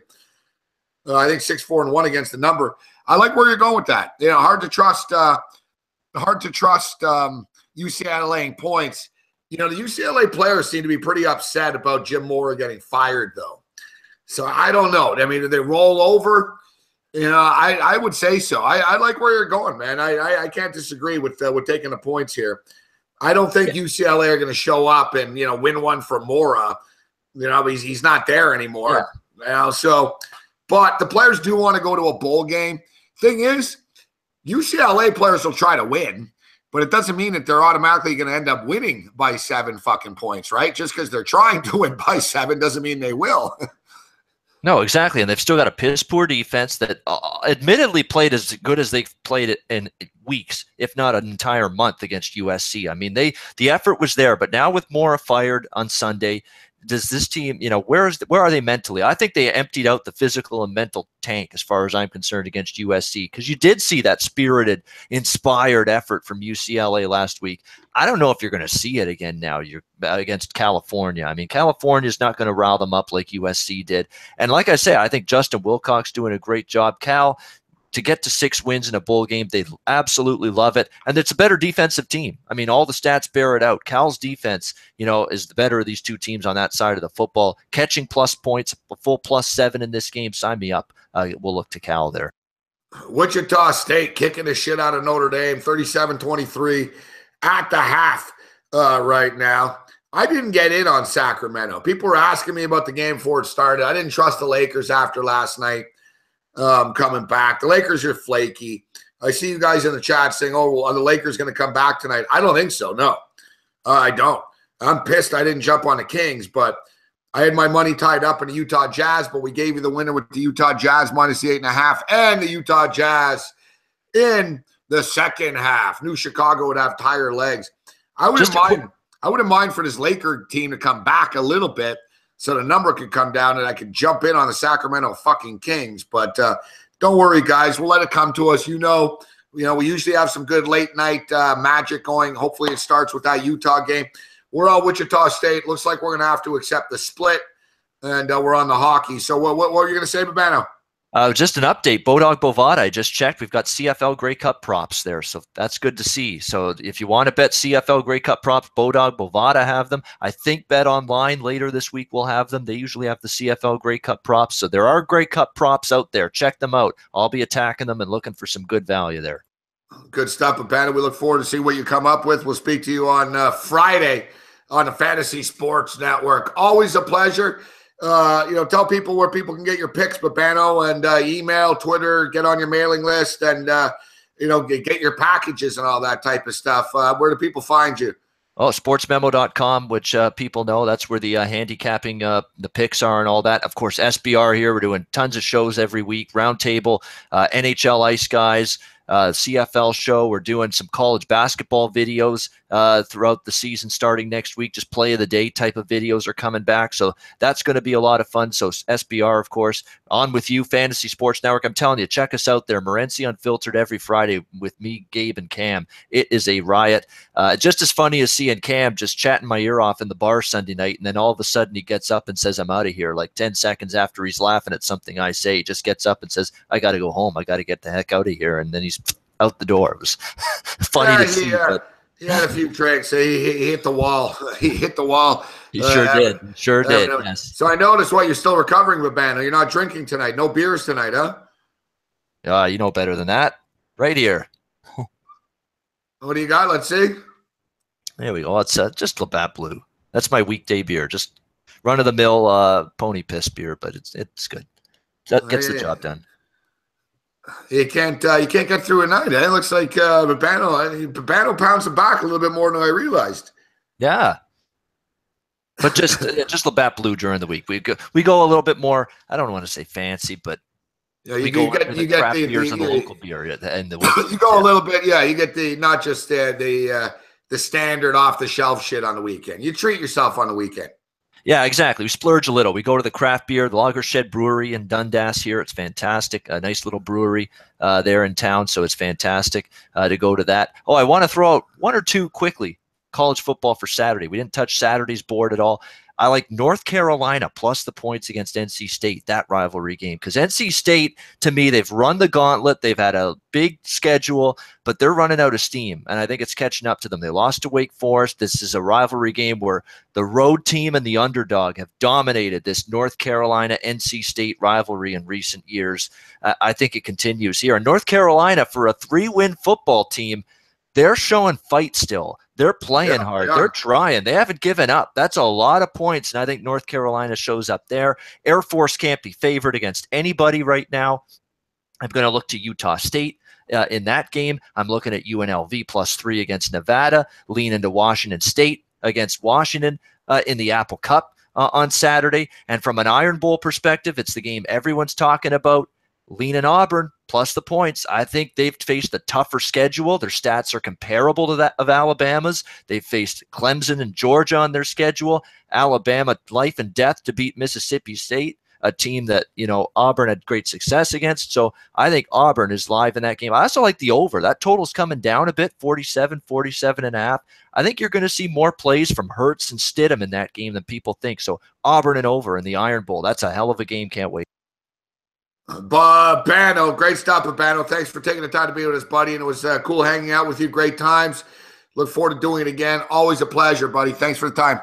Awesome, Gabe. We'll talk to you next Wednesday right here on the Late Night Anger Management class. Good luck to you and everyone in the chat. Babano. Ian Cameron, a.k.a. Babano. It's great stuff. Nice guy, Ian Cameron. Smart capper.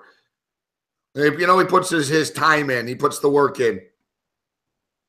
He can get a little, you got to rein him in a little bit at times. It's like Seinfeld. Newman!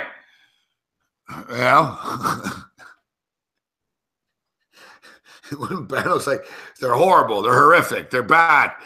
It's like, all right, we got it. We got it. I was thinking, fuck, we could save some time, man, if you just, said it once. But we love Babano. We like busting his balls a bit, but if we just keep on taking the shots too, he'll shorten them down. We get to more games, right? But great stuff with Babano. Thanks for your time, buddy. Always a pleasure. All right, so 1-0 for the Anaheim Ducks right now. 1-0 for the Ducks over the Vegas Golden Knights. They played one period of play. We've had success with these in-game unders in hockey.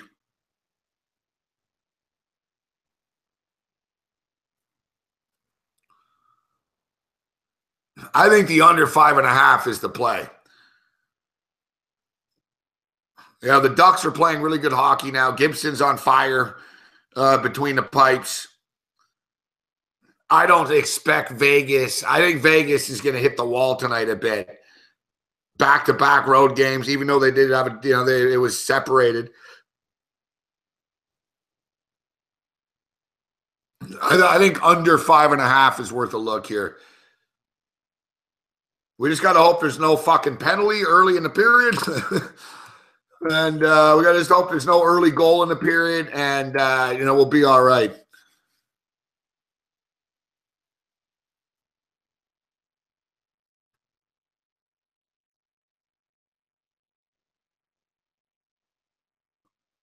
Now, Wichita, we're on Wichita State. But unfortunately, we're also on the over.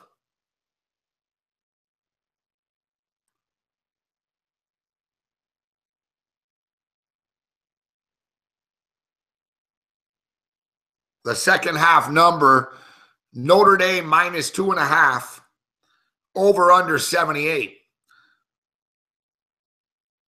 I rarely win when I get cocky and I try to middle things like this, but I think Notre Dame minus the 2.5 is worth a look in the second half. Fuck, I should have jumped on the Colorado Avalanche tonight.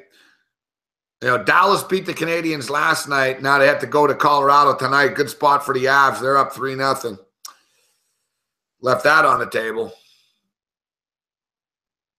One of the cooler names in hockey, the San Antonio Rampage. Some good shit here. San Antonio Rampage, and who's this? The San Jose Barracuda? SJ. That can't be San Jose. It's got to be what? St. John, fuck. St. John's, what, Newfoundland?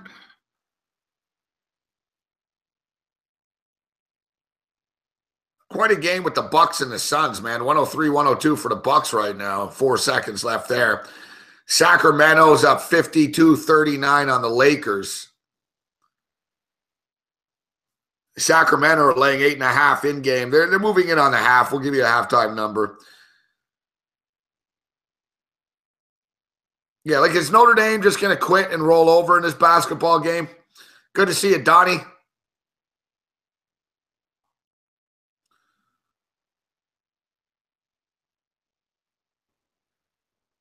Yeah, we were going to invite Donnie on the show tomorrow night, actually, see if you want to join us at the half for a quick opinion on the games. But we'll same to you, Donnie, you and your family. Tomorrow will be a looser show, holiday. But for the record, if you just started watching us, settle down, Razuli.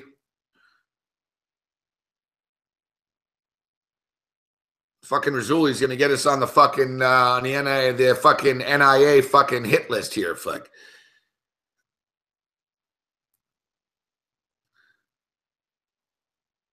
We got to stop joking about ISIS so much. Fuck.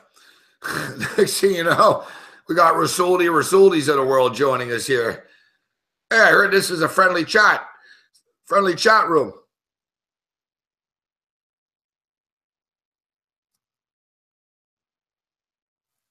It's a friendly big man on campus. Can you call it and test your new background? Yeah, sure.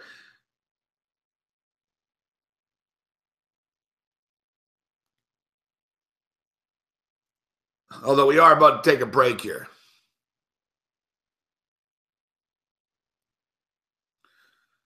So you're right. Mark O'Leary knows everything. So it is the San Jose Barracudas, huh? Yeah, because it sounded like Barracudas would be part of the Shark family, right? The same franchise. I got that. The NHL owners are really starting to understand. They want to save money. We live in such a profit margin world right now. Everybody thinks of everything.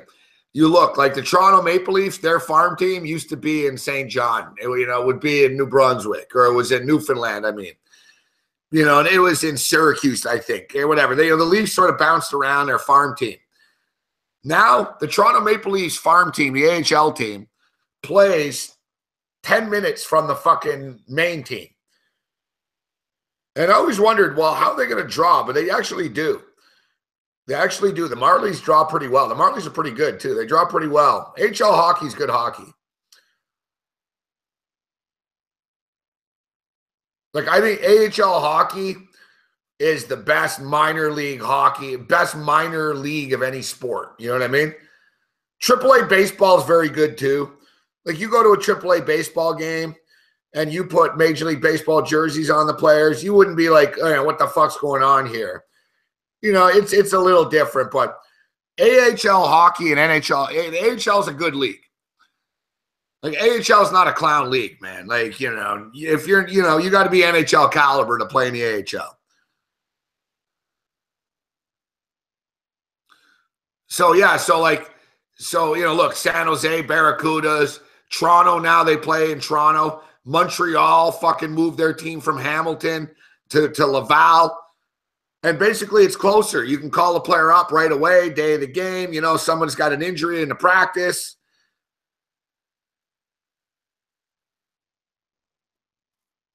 Well, that's the thing, Vic Vinegar. You know, they charge less. They make it more of a family environment. And I got to tell you, over the years, the Leafs never do well in the playoffs. And the Marlies, I think, have won that thing.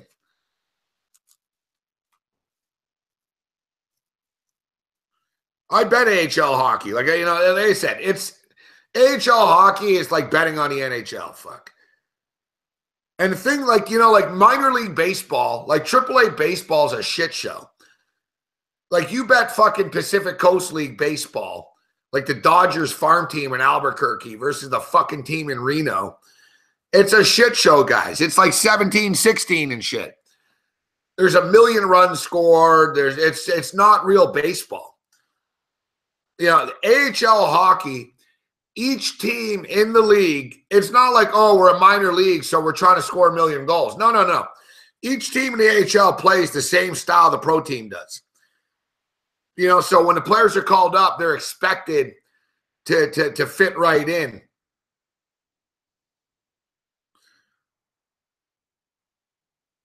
You guys are talking about the WHL and OHL. AHL is on a different level, guys. You know, they're grown men in the AHL. Kyle Johnson, since I love you and you're joining us late, I'm on the Utah Utes. We on the Utes.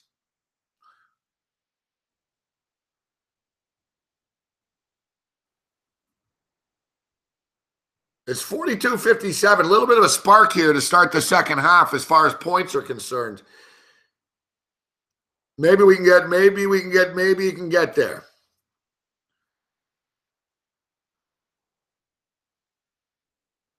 So we grab the under, for those of you looking to tail us or fade us, we grab the under 5.5 in game to go along with our Ducks bet, Anaheim and Vegas. We're on Wichita State in the game to win the game, and I'm on the over in the game, but I actually think Notre Dame are going to make a game of it. So give me Notre Dame plus in-game, plus 11.5, slash the 2.5 second half here. They call it gambling. You guys are tuning in to gamble. Let's go on one of these late-night runs. Let's get it done. Give me Notre Dame plus the 11.5 in-game here. We've got, you know, we're getting cocky here. We got Wichita State to win the game. You know, Notre Dame had pride, though. I just don't, you know, we knew it was a bad sign when we saw Mike fucking Bray in his fucking shorts and T-shirt. Like, what? Did your fucking luggage get lost?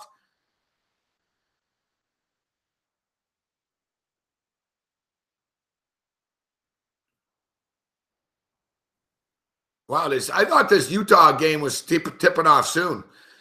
Cal State Bakersfield in Alaska, Anchorage. Fuck. Oh, it's the Anchorage shootout.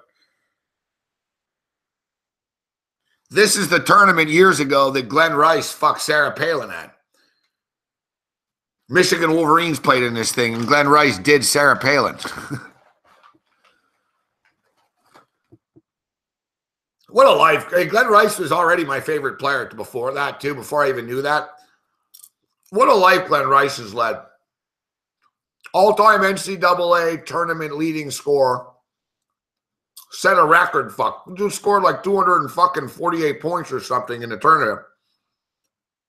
Led the Wolverines to a national championship, something the Fab Five never did.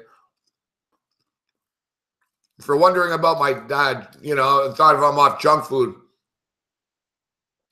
microwave popcorn's all right, evidently. I'm not kidding.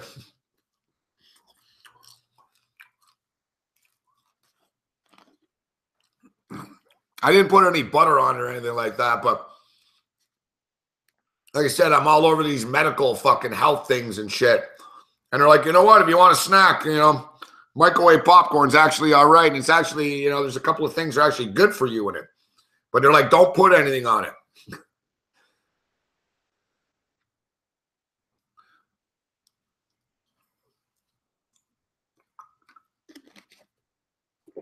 What up, Andy? Yeah, so think about it. So Glenn Rice comes from Flint, Michigan, comes out of the hood, Flint, Michigan, goes to Michigan, wins a national championship, sets a fucking record in the NCAA tournament, gets drafted second overall by the Miami Heat. I love Glenn Rice so much, I was briefly a mini Heat fan. I was more of a Glenn Rice fan, but the Heat were a new team, so I didn't have a reason to hate them then. Man, I'm old, so I've been around a while. Right, so it was Ronnie Cycli and Glenn Rice on the Miami Heat in the early days. Remember Ronnie Cycli, Syracuse? Shout out to our boy Fred Currier. So,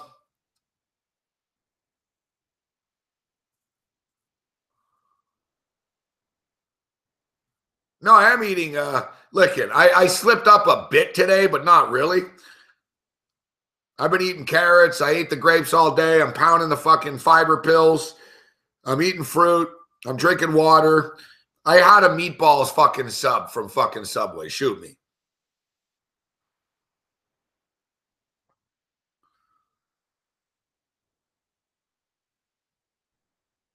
I actually bought a box of Kraft Dinner today.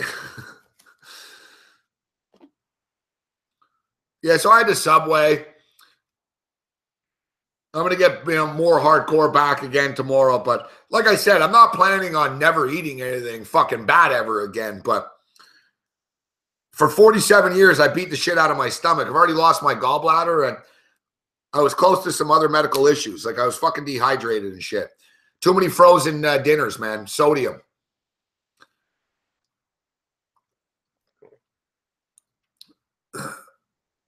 I haven't had a frozen dinner in 2 weeks. Like even the macaroni and cheese, at least, or the Kraft Dinner, that's not, it's not great for you, but at least it's not like frozen. The frozen shit that they put in it, the preservatives, I knew it was bad, but guys, this is how bad I treated my body. I'd eat like shit all day long, never eat any fruit, never drink any water or anything like that. But every fucking night, guys, I would eat, oftentimes, I'd eat like 2 frozen macaroni Stouffer's with bacon. I'd eat like fucking bread with it, and I'd pound it back with a Pepsi, and I'd go to bed. And I never drank water. So imagine, every night for the last years, my stomach is just soaking in this sodium and soda. And so finally it kicked in, man. I had chest pains. My stomach was all clogged up. All kinds of fucking...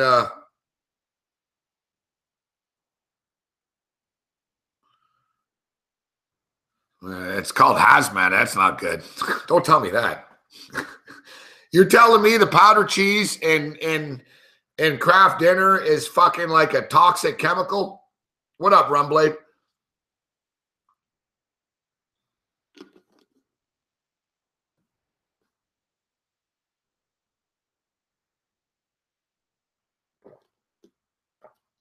You missed an epic time, Kyle Johnson.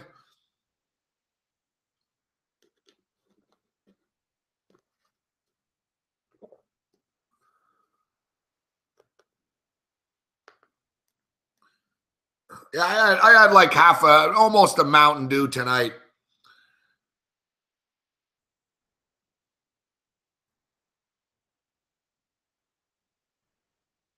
I was going to get a tuna sub, but I ended up choking and getting a meatball sub when I was sitting there. But like I said, I'm just trying to get my stomach cleaned out here and, get back to health. But I know I have much more energy. I'm not going to go back. It's not like the second my stomach is okay, I'm going to start eating crap again.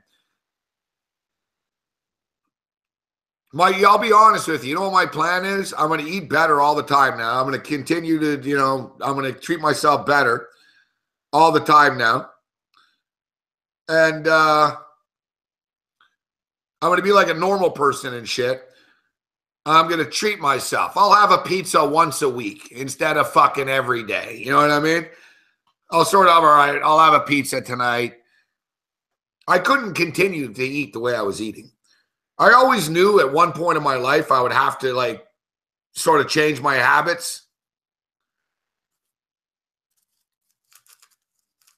Or I could just die at a younger age and fucking live in pain. So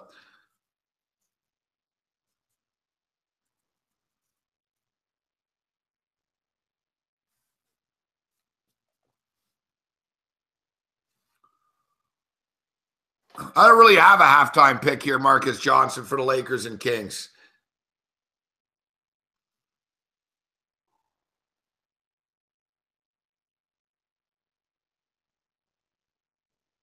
I'll tell you what, though. This fucking Wichita State Notre Dame game, they keep scoring, man.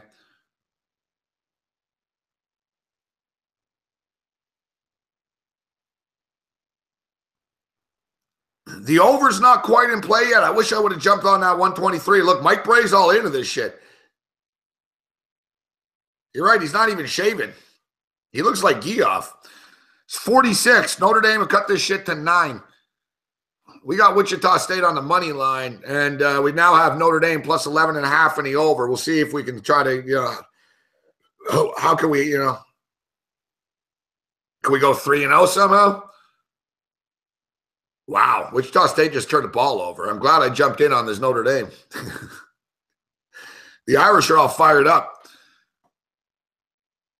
There's some Wichita State fans wearing some fucking shirts they shouldn't be wearing, man. That look just ain't working for you, sir.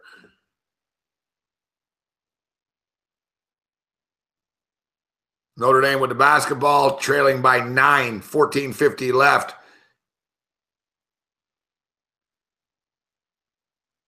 Can tell Notre Dame wants to shoot a 3. No, they take the 2 and they hit it. Notre Dame Fighting Irish cut the lead to 7, 46-39. So yeah, I was talking about Glenn Rice. Glenn Rice, what a champ. NCAA champion, gets drafted in the NBA, top 3 pick, top 2, whatever it was. Bangs Sarah Palin, wins a bunch of NBA titles. The only downfall is he became an MMA promoter, and I think he lost a bunch of money. And his son, Glenn Rice Jr., seems to get in a lot of fucking trouble a lot. I had Glenn Rice on my radio show once. I was stoked. He was promoting some MMA events in Miami. He lives in Miami, I believe. 46-39.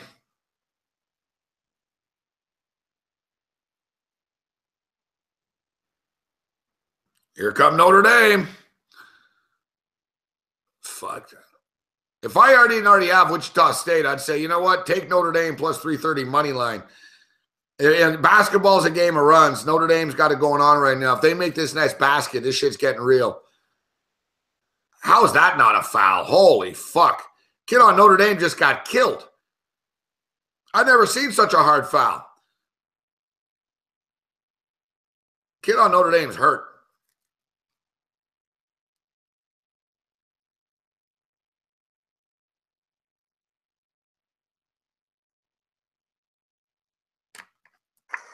Shamet came over, made a really good, what looked like a really good defensive play.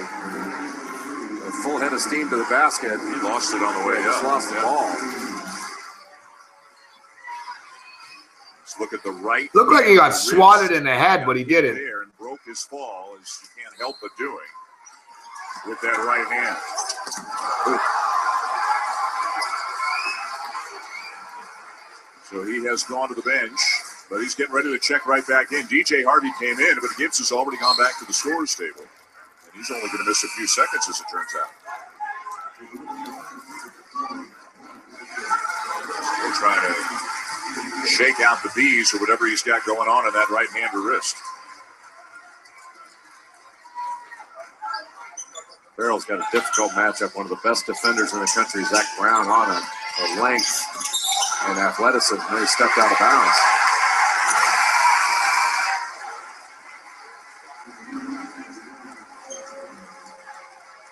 this Wichita State defense has been impressive. They move as the ball moves. They move and adjust position on the flight of the ball. They talk. It's an engaged defense. And this is a team that is playing without its leading scorer and rebounder from last year, Marcus McDuffie, who's out with a stress fracture in his foot. And how good are they going to be when he gets back? As you said earlier, if he comes back healthy and he's expected to, this is a team, in your opinion, that can win the whole thing. I think they're capable, yes. Willis called for the charge. And Greg Marshall is some kind of steam. He just went baseline up 38 feet towards the official in a heartbeat.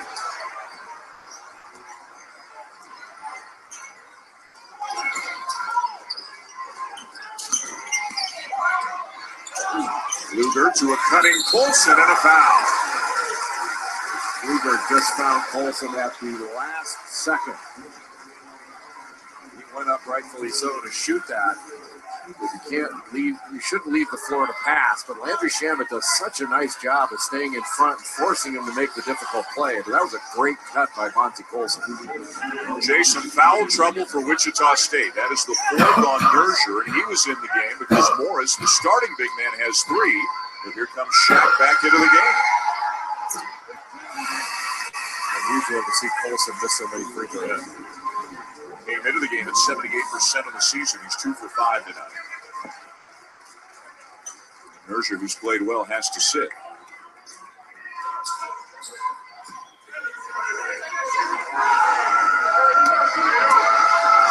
.6 rebounds on the night for Colson. And make it 13. It's an 8-point game. Sooner or later, Bonzi Colson just busts out. He didn't get much in the first half against LSU. He's one of these guys, even if it doesn't look like he's having his typical game, you look up at the end of the night, he's got 18 and 10, no pressure because he keeps playing. And he doesn't need the ball to play. Deep position for Morris, jump hook off the glass and good. When he gets it that deep, it's all over. And he caught it with Austin Torres on his back with 2 feet in the paint. And that's a double bury. You're done. Brown's been on Farrell most of the night, fighting around a screen here. Kluger will launch a 3. And Reeves down with a rebound in traffic. How tough was that? He might not look sturdy, but he is. Kickball. And a timeout on the floor. Notre Dame has made a couple of little runs, but Wichita State still with the lead. Big Shaquille Morris doing work on the interior.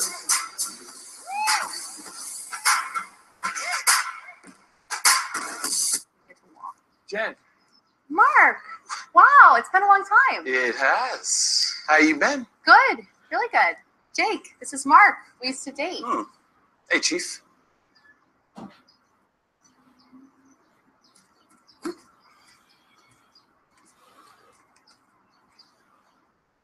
Cool. So easy to dip. See, man. So hard to put down. Nice. Rolled chicken tacos are back. Tasty shredded chicken rolled up with your choice of dips. Only at Taco Bell. Works for me.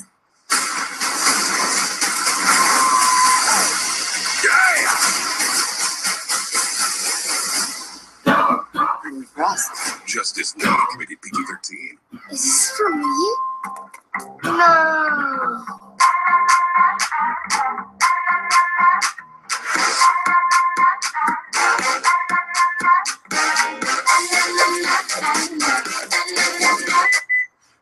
Happy?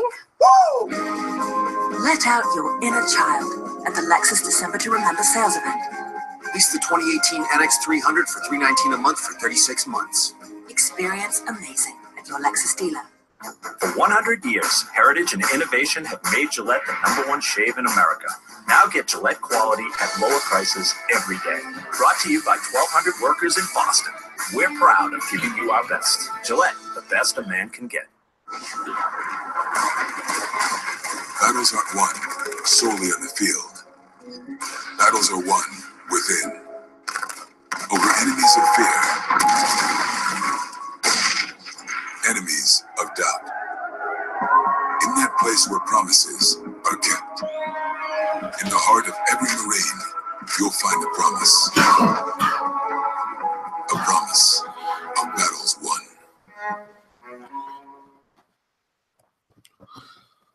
Lakers are getting killed. They're down 13. They're not coming back. I know we hit them last night, but it's not happening tonight. Oh, and as I say that, they just had a steal. Let's check in on the let's check in right now on that hockey game. 2-0 Ducks. That's all right. That's all right. They're halfway through the second period of play right now. We're under 5.5. We're still on pace. It's 5.5 minus 190 right now. And our Anaheim Duck play is looking pretty good. And in fact, if they score one more goal, we'll get fucking paid for it. 3-2 for the Barracuda. Barracuda. Dun, dun, dun, dun, dun, dun, dun, dun, dun, dun, dun. 1-0 for the Winnipeg Jets over the LA Kings midway through the second period of play. 2-0. It's all right. 2-0. Ideally, we get out of this period 2-0, but I can live with 3-0. You get it to 3-0. Well, we'll get paid at 3-0. That'll be better. We don't have to stress it out. But I'm even talking for the total here, 5.5. That Vegas will realize, yeah, we're not coming back tonight. We beat the Kings the other night. This is pretty good. We split. Thing is, teams don't really quit in the NHL, but teams don't quit in the NHL, but games sort of, every sport is a symphony. It's a ballet. There's a pattern and a sort of, that falls into place here. 62-49. And I got this fucking Laker game on TV in front of me here. I want to take the over in game, but I don't trust these fucking teams. It's my problem here. Neither of them shoot the three very well. As I say that, there was just an air ball on a fucking three. The Lakers are cutting the lead down a bit. If the total comes down to a reasonable number, I'll jump in on the over. I can't take under 193.5. That's what they're at right now, 193.5. The thing is, neither of these teams are very good, right? They both go through these long scoring droughts. I can't bet every game just because it's going on. I like Sacramento before the game started, but I didn't love it. I like the other games better, and I put my money on the other games.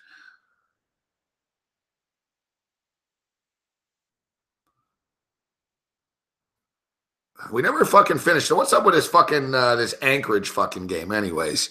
We're going to get real hardcore and bet on an Anchorage game? Actually, a big man on campus said he wanted to test out his new set.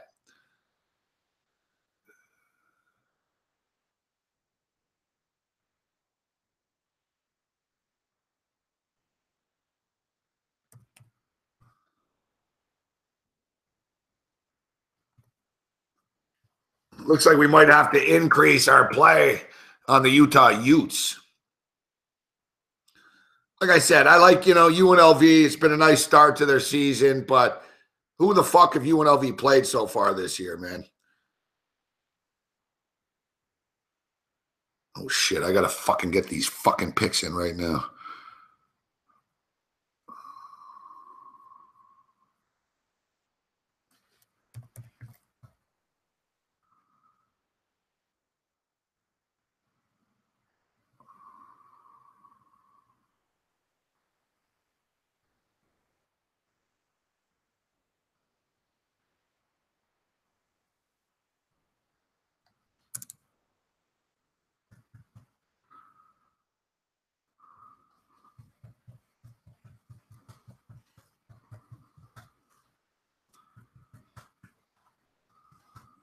Sorry, guys. I got to get the fucking super contest picks in. The deadline's at midnight. It's right now, too.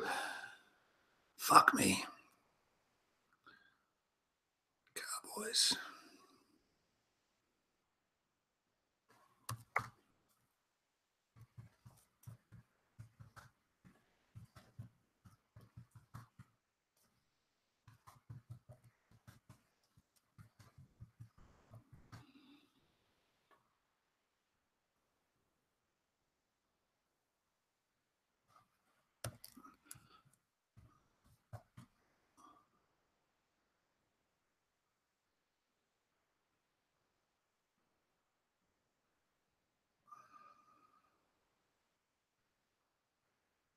the fucking numbers right. Yeah.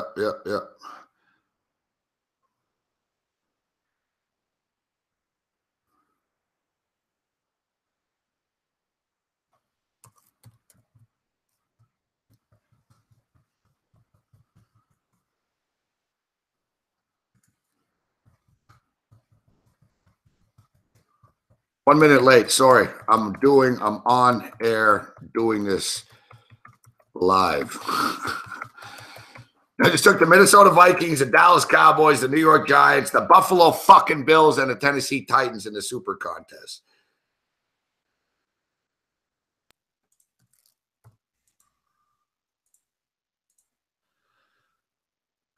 They're like strict enforcement, midnight. Fuck, it's 12:02. It's 12:02.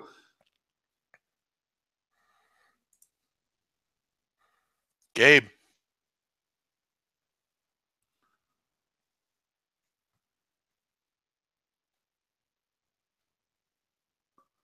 Marcus Johnson, we just took the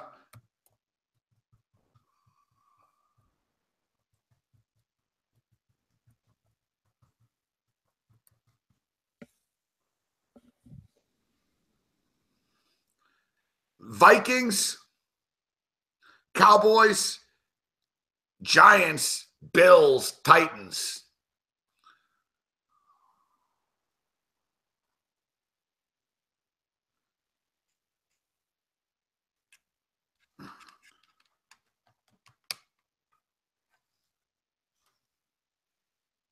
Hey, Gabe, what's up, man? Big man on campus steps up and in. I didn't even think you were going to actually send me it. I was just fucking around, but hey, I'll call in. I wanted to see this new your new backdrop. You seem excited about it. So I just wanted to see if it looks all right, but I think I need to move the one picture over a little. Let's see. Oh yeah. Looks nice. Nice job. Yeah. I need to move it a little. Yeah. This exactly. Move it so your head's sort of in the middle a bit, right? Yeah. Yeah, but that's it. You got to do the live test. Well, you can do the beta test on your own. But yeah, it's good. Good job. I'm going to shake things up in the new year myself, actually, as well. But no, I like the Jordan. So you got Notorious B.I.G. and Jordan back there. Yeah, I got a good deal on two of them, so I just bought two. Fuck it. You know what I'd suggest? You get one more. You got one more, and it would fill the shot up. Yeah. Well, I had to. It's tough because the fucking walls, the studs, they're in the worst spots. Yeah, I hear you. I need to get this. I need to get those little hanger things. Yeah, I'm fucking putting a lot of thumbtacks through my fucking condo wall here. Lady's not going to be. Lady's not going to be impressed. No, I like it though. I like the look. Nice poster. Nice. It's classy look there. Thanks, brother. Yeah, a lot brighter. And Babano joined us earlier from Mixed Place. I guess they're together for. Yeah, he's actually. He's at his dorm heading home from college. I think. I don't know what he's. It looks like a dorm room. I know.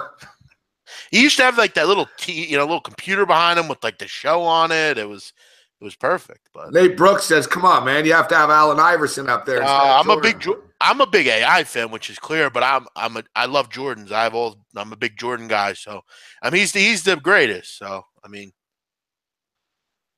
Yeah. No, it looks good. I like the look. So what I hear, you're on Utah tonight. I heard. Yeah, Utah Utes. Yeah. Well, I'm on the other side, so I guess I want to jump off here because I don't want to. I'm on the other side. How could you not bet UNLV? What do you mean? How could I not bet UNLV? Come on, you used to live in Vegas. Come on. I bet them a couple of times this year. That's our team, Gabe. UNLV. Doesn't mean I bet on them fucking every time they play. They've been killing it. ATS. Who they played? Well, who's Utah played? And it's in UNLV. I'm aware. I don't think one of us is going to win tonight. I don't think they have a home court advantage. They don't have a home court advantage. It's at the T-Mobile Center. There'll be more Utah Ute fans there. Yeah, the UNLV perception of their home is the most overrated fallacy in fucking sports, man. I'm telling you. I think they're the better team, frankly. But how many people were there against Rice the other night when they played? True. I hear you. Literally 1,400. Like, it's sad. Like, people have given up on the program. Like they really have. And I can't just listen. It's been a nice start for them. They're 4-0 on the season. But in all sincerity, All right, so who'd you play in week 1? Fuck. Florida A&M. They beat Florida A&M 108-66. Prairie View A&M. So essentially Eastern Washington's their most impressive win. Hey, they beat Stanford. Who did? Eastern Washington. Oh, yeah, I know. And then, I was on Eastern Washington today, actually. Good call. You scared me. I was like, if UNLV played Stanford, when? No, I meant they. I like Stanford to beat Notre Dame on Saturday in football. Okay, so let's look at Utah right now. Who have Utah played? Oh, Utah's played some good teams. I mean, Utah's played the same Prairie View team. So Patsy, they only won over 21 there. They smoked Mississippi Valley State by 40. Mississippi Valley's possibly actually the worst graded team in the country overall. They beat the Missouri Tigers. They smoked the Missouri Tigers by 18, and then they beat Mississippi 83-74. Like, you asked me how can I bet on the Utah Utes? No, I don't think I'm looking at a more fun. Listen, UNLV have a bunch of young, nice recruits and shit. They're fucking raw as hell. Give me the fucking bunch of white guys from Utah. Let me just put it out there like it is. Give me the country club, fundamental, sound fucking kids, an experienced team that's already played tough teams against a flashy UNLV team that's kicked the shit out of a bunch of fucking JUCO players. Fair enough. I got you. I believe that I believe it's you come on, man. White Man Can't Jump. The movie, right? Sure. Like do you know what Inside and Out though type of thing? Or have you just sort of seen it? I mean, it's been many years since I've seen it. Yeah, I believe in it though. That I'm telling you, I played in the NBA hoop it up and shit. All right, I used to play a lot of street ball, and when I lived in LA and shit, I used to that's when I started to play and get good. But I played a lot of fucking street ball and shit. And I tell you what, man, fundamental teams always beat street ball teams. Always. Always. But here's the problem. They only have one white starter, Utah. They're still a fundamental sound team. Like that program, it's the fucking program, dude. You know what I'm saying? White, black, green, Chinese, fucking whoever. It's the program that they play. Seriously, fundamental basketball will always beat raw basketball, in my opinion. Look at the Golden State Warriors. The Warriors aren't a wild team; they're a fundamentally sound team. Yeah, I hear you. I like the way what I've seen from UNLV. They have the top 10 recruits. They have the flash. It's a heavyweight game. I like Utah, Gabe. I'm just taking the team getting 3.5 points. There are 3 points at home, and we'll see how it goes. I mean, I have a weird feeling tonight I'm going to go in too, just because I have been winning lately, and that's good. You're living in fear, and that's how you stay hungry, dude.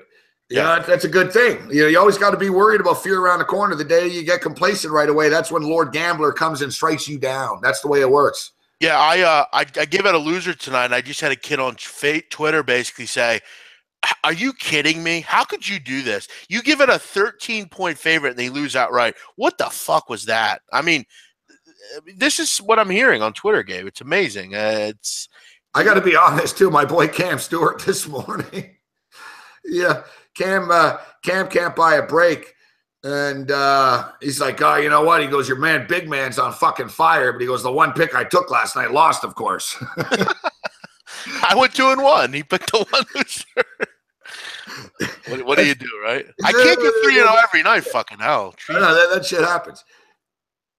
Yeah, but, I'm not defending the pick. Settle down, Carver Raphael. I'm not defending anything. I like the Utah Utes. I'm not changing my mind. He's given his pick. He's given his opinion. And look, I don't think – listen, Gabe, let me ask you something. Let's say the line was the other way around.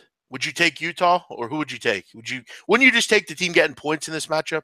I would take Utah +3 or Utah -3. Wow. Yeah, I don't know. I don't see that, but maybe we're just we see two different things here. I think this is a close game, and I think systematically, I mean, 51 rebounds a game for UNLV. That's sick. That's unbelievable right now, and I think they're going to out-rebound them, and it'll go down to the wire. It'll be. I don't think I can't agree with that. I'm telling you, the level of competition that UNLV played, we just can't take anything away from level the big man. of competition means nothing. They're still a very good team, and they're winning by 40 points. So on a neutral court, I mean, against a decent team, I mean, no offense, but Missouri, that was at home. And look, Ole Miss was a good win. I'll give it to them. Very good win. Beat them by 9. Andy Kennedy seems very good.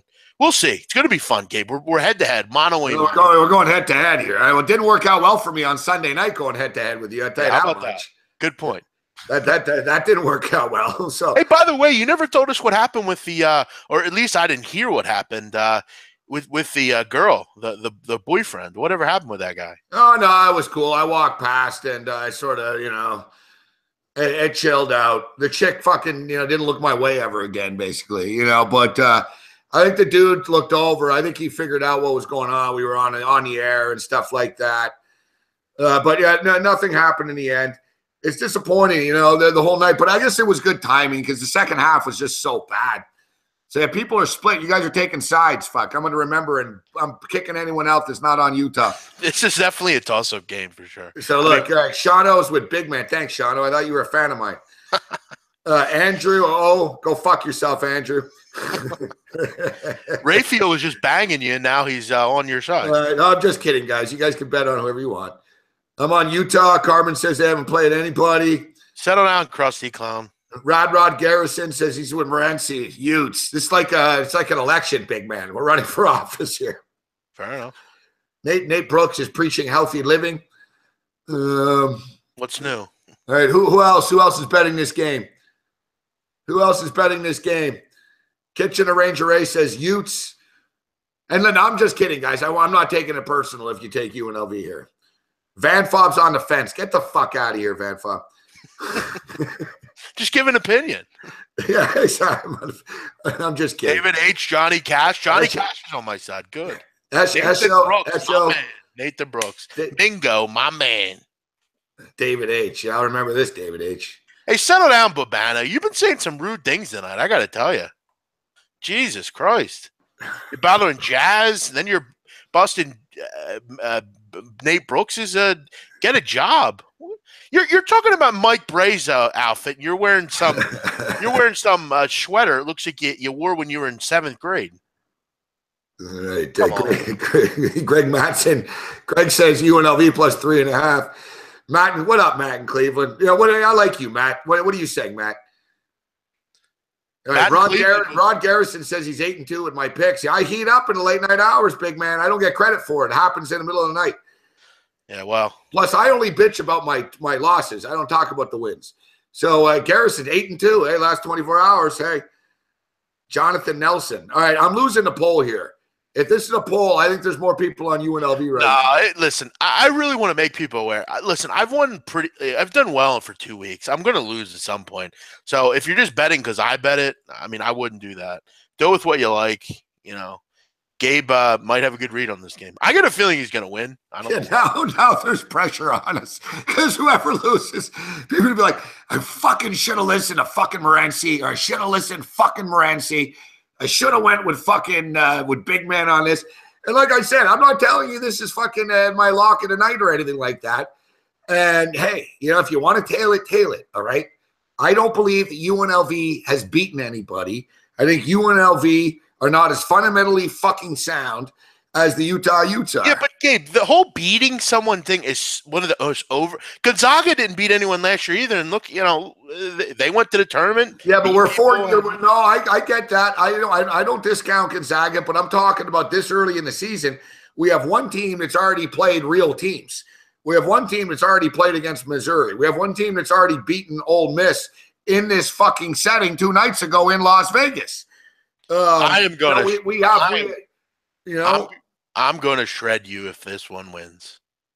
Yeah, well, this isn't the hill I want to pick to die on. I know. You want to go with something you really, really like. Yeah, we're betting on 12:30 a.m. There's one fucking game left, and people are going to shoot us if we're wrong. You know what I mean? Listen, I've gotten shot already, okay? I'm fucking 37-14. I get some asshole bitching at me because I lost one fucking game. You can't win with these fucking people sometimes. Right, the proxy in Vegas gave me some leeway here. I was I was 2 minutes late. They were very strict. Fuck. Deadlines at midnight. No exceptions. Fuck. I sent it in at 2. I said, sorry. Late. I said, a few minutes late. Sorry, I'm on air doing this live. Fuck. Sorry. I'll be nice to them. Thanks. Enjoy your holiday. Happy Thanksgiving. Happy Thanksgiving. Now your super contest picks are gone. No more.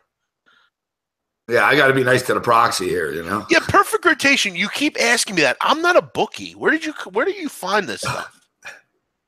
Are you taking picks? What is this about, perfect rotation? Can I get cash or credit? What the fuck are you talking about? Where are you hearing this shit? Big man would admit to his bookmaking action, in the past. I think, I used to when I was a kid. You never mentioned anything about it being a bookie to me. I'll tell you right now, pervertation. If I knew you, I would, but I don't know you like that. But I don't know what you're talking about. All right, so fuck, I missed the board. How can I ever live with myself? I didn't get in on that fucking Alaska Anchorage game. That's real degen action there. Hey, I don't know if you guys noticed last night on the way out. We lost that stupid tennis bet. I told you. We can't take tennis, all right? And we're getting a Laker game here. Maybe we got a game in the fourth quarter. We'll get some action. I can't win in this stupid lowbrow tennis. But if you guys have noticed, I swear, I think I'm like 5-0 with the esports picks, lately. We've been killing it. VC Gaming was an easy win last night. So maybe we'll dabble a little bit later on in this. But so you and I disagree with Utah and UNLV. And now I got to be up all fucking night watching this game because I know. And so people are asking us, do we agree on the over or the under? You know I hate betting unders, so you know I'm going to like the fucking over in this game. Both teams have put up a shitload of points, but like I said, I'll repeat it. UNLV hasn't played anybody, so I don't know what it means, but I got to lead with the over here. Yeah, I'll admit I'm not a big totals bettor in college. I usually just stick to sides, so I can't really. I'll bring it up. UNLV are 4-0 to the over, big man. Yeah, I mean they've scored 90-plus points in every game. 98 points a game. Right, that was against Connecticut School of the Blind and St. Mary's down the street. So I don't really again we're putting stock into them putting points up against those teams. It won't be as easy tonight, but I do think they'll get a lot of easy points off of rebounds because they have two real big boys down low that I think Utah's going to have some trouble with. The concern for the Utah Utes is David Collette, the big kid down low, has foul problems. He always has. If he goes out of the game, they're done. There's no Jacob Poeltl down low anymore for this team. Kyle Kuzma's gone. Big man runs numbers, does books, and has bootleg CDs at your local hood barbershop. Good point, actually. I do all that. I do have a hood pass. Many of the brothers know that. I have the hood pass, Gabe. Do you have a hood pass? So you're getting Craig Carton out right here. Sounds like you're up to some Craig Carton type stuff. No comment on any of this. All right. Let's just say I dabble. But I don't know what anyone's talking about here. Donnie Wright says perfect rotation. You're being a snitch right now, perfect rotation. You say a lot of stupid shit pretty often, to be honest with you, perfect rotation. Yet you're in sportsbookreview.com's fucking webpage here right now. Why do you want to bet with a bookie? You're getting a free show where we ask you to bet with one of the million fucking books you can fucking choose. Exactly. So don't believe everything you hear. Perfect rotation. Donnie Wright said, if you want to bet, shut the fuck up and pick a fucking sports book on sportsbookreview.com. Exactly. I don't know what you're talking about with any of that. Yeah, but you've said it in 6 different shows, perfect rotation. People are starting to think it's true. And that's the last thing I fucking need is some fucking Fed knocking on my door asking me about, hey, I heard on the internet you're taking fucking wagers. Let's knock down your door. We got a warrant. Let's see what's up. Yeah, I know. And you know that fucking at a time or two fucking they've watched. There's no way they haven't. You know what I mean? Well, yeah. I mean, I have friends of mine doing 30 years in fucking prison. Of course they probably are. Yeah. I mean, I don't want them anywhere near it. I don't do none of that. The thing is, perfect rotation. Big man looks like someone that would look like a bookie, so you're not helping him. Fuck. And I live now in a really conservative area. That the last thing I want is like my father says to me. He's like, "Well, I don't know why you don't go to some of the colleges and just hand out a card and be like, here, if you need picks, contact me." I said, like, Dad, listen, it don't work like that. Okay, because the first thing they're going to hear in this town is, well, he's a bookie, and then I got some Fed sitting out of my house in a van. You know, it's like me and Cam talked about a story today on the radio. You know, me and Cam know a bookie here in Toronto, and the guy actually went to Gamblers Anonymous meetings and pretended he had a gambling problem, but he really didn't. So he'd sit through the Gamblers Anonymous meeting, and then outside he would hook up with the dudes and say, "Hey, if you need to get some action in a tough time, here's a good guy to call." But he'd do it so it wouldn't be him. You know what I mean? It would be like another guy. Yeah. So it wouldn't look like he was that evil, but it really was him. He's like, yeah, you know, if you ever broken down, you can give this number a call, you can get some action in, you know? The guy was fucking picking up new clients at Gamblers Anonymous. So let me ask you guys, I'll ask you, big man, I'll ask you in the chat right now. Is that innovative, very smart businessman, or is this pure evil? No, it's very innovative. It's like if you're a drug dealer, you go to the GA or the NA meetings and you just like, it's innovative. You're a businessman. That's what you do. You're a scumbag. That's why you're a drug dealer. To me, though, you know, a bookie has to have a little bit of decorum, man. I don't want to deal with a bookie. I don't want to deal with a bookie that's hanging out at Gamblers Anonymous meetings to pick up fucking new customers.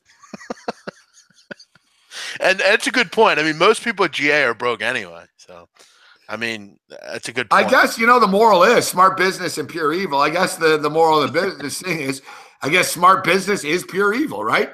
Capitalism works, but it's, you know, I'm not going to sit here and, you know, I'm no commie.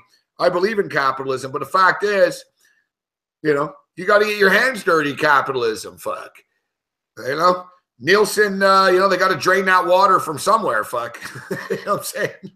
Yeah, it's like that's a good point. It's like going to cut that tree down from somewhere. It's like going to sex addict meetings and trying to meet women. That's a good idea, actually. It wouldn't work for me. I'd just have I'd have gay dudes that would be hitting on me after, fuck. Yeah. What are you doing here? Yeah, exactly. That wouldn't work out. That wouldn't work out. It's funny, Gabe. Actually, on that same, I got a letter the other day from one of my boys, and he was telling me how in jail, how they have a huge bookmaking trade in jail, and that you basically deal in soups. So like you get the soup, the ramen soup, and that's like your money. It's your currency in jail. And he's telling me, he's like, Jeff, he's like, you know, I'm almost better than you at gambling now. He's like, I got like 300 soups. I'm like, damn. I'm like, how'd you learn again? He's like, oh, that's all we do in here. And he's like, exactly. I know people that have they trade, you know, they trade the concessions and then they rack it up. He's got 300 soups, but now he can trade those soups for other goods and services. Coffee, chocolate, all that stuff. And he's just telling me, like, you know, they play poker. All the football games are on TV. Like, he called me the other day right before the Eagles game. He's like, we got the game on. He's like, you know, he's giving me a breakdown. I'm like, you know, he's telling me about the game. And, yeah, they have all that. I know a dude that got in shit in jail because he got nailed. He was placing bets, like on the outside. Like, but doing it in code type shit. Yeah.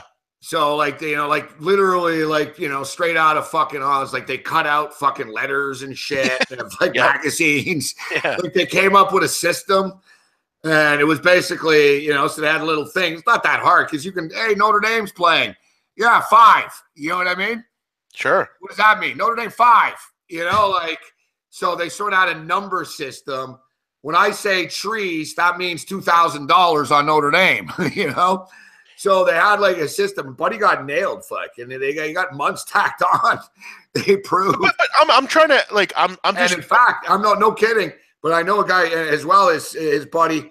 He got time added on for having football preview magazines, gambling magazines, like they were porn. It was contraband because they were. You could have a Sports Illustrated, but you can't have Phil Steele or Mark Lawrence. You know what I'm saying? Well, in like Pennsylvania, they actually gauge it. They're like, no, this is a gambling magazine. This isn't a fucking, this isn't a sports preview magazine. This is a gambling magazine, and you're not allowed a gambling magazine.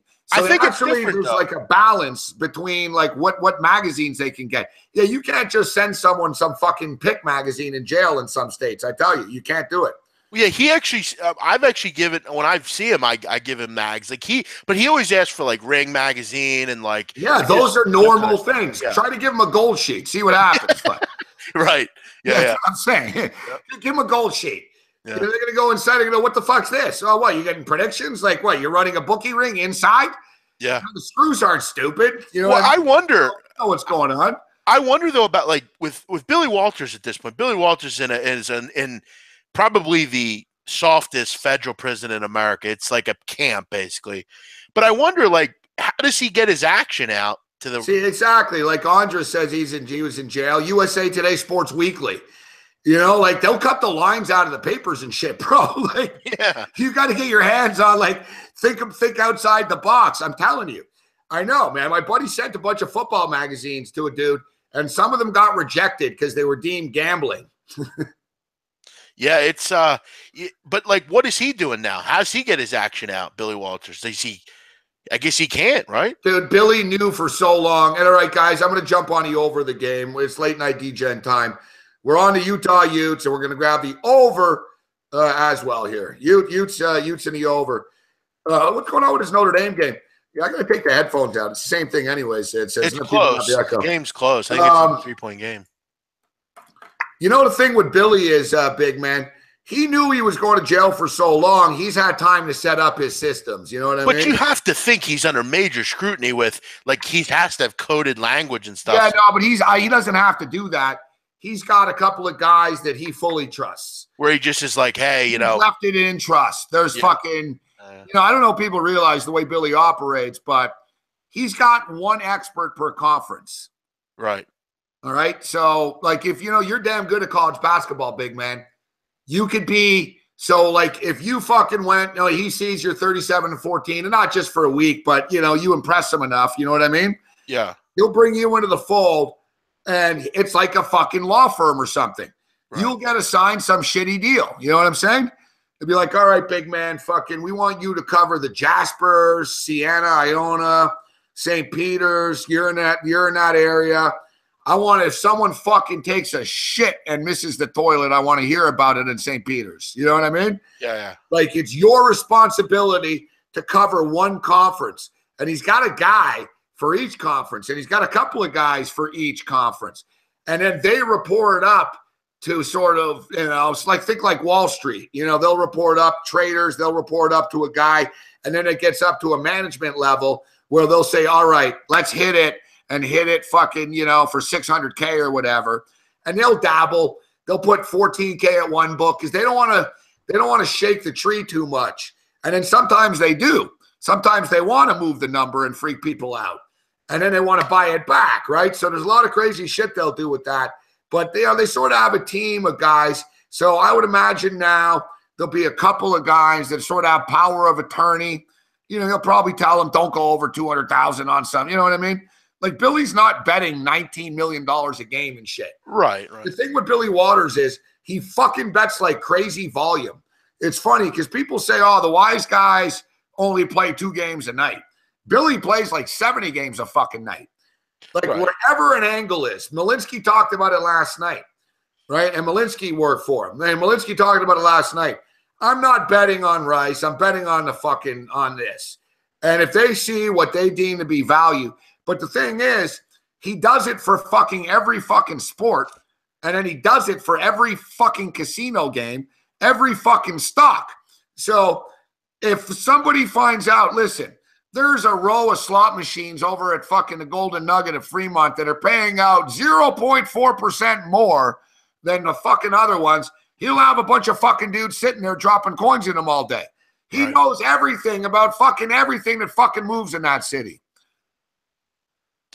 That's how you got to be. That's what you have when you got money. You do what you could do.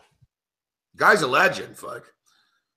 Oh, he definitely biggest American gambler and the biggest sports gambler in the history of gambling. We can't discount that. Yeah, he's a hero. The thing is, though, like, he's not an expert. Like, it's not like Billy's going to sit down and cap shit.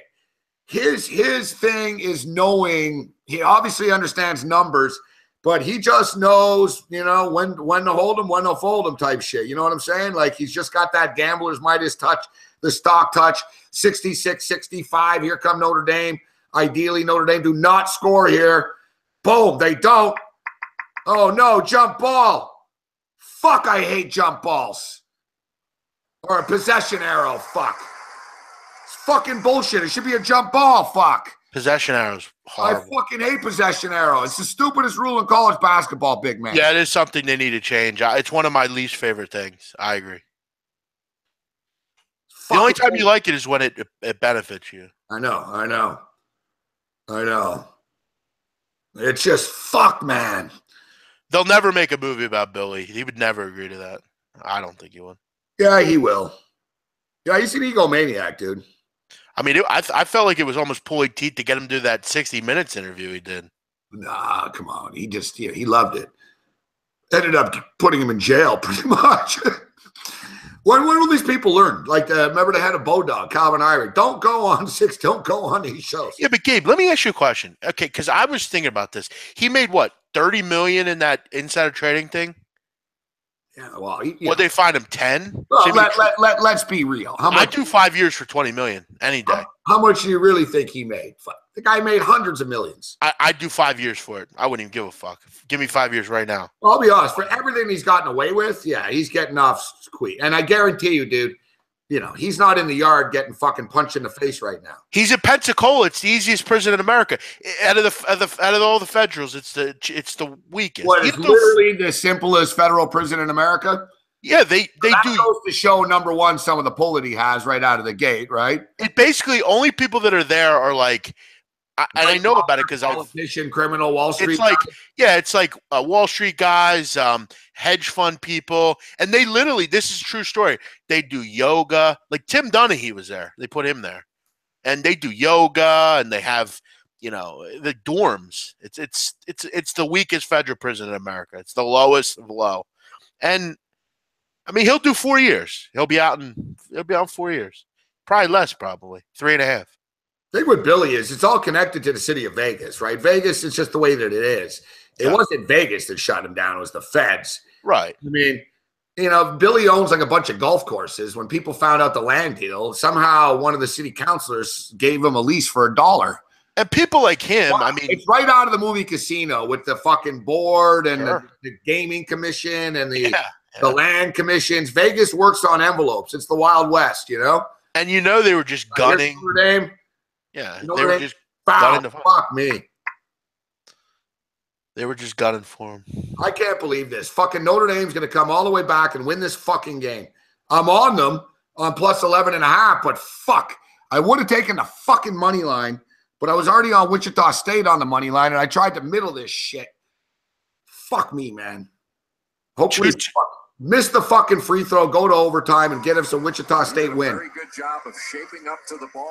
Except that Notre Dame aren't going to miss the free throws. No, they don't ever miss. They're a great friend. That's why I like Utah today. That's what I'm talking about, big man. These fundamental teams, 4-2 UNLV. 4-2 UNLV. Ah, fuck me. Come on. Come on. That sucks. This Wichita game's going to overtime. Come on. Yeah, missed one of these shots. Fuck. Who's shooting? Farrell? I don't know. No. They were one of the best foul shooting teams in the country last year. It's not Farrell. White kid? Black kid? Yeah, it's a white dude. Number 23, he's got the beard. Rex Pfluger, I think. 2 free throws coming. Come on, brick it. Brick it.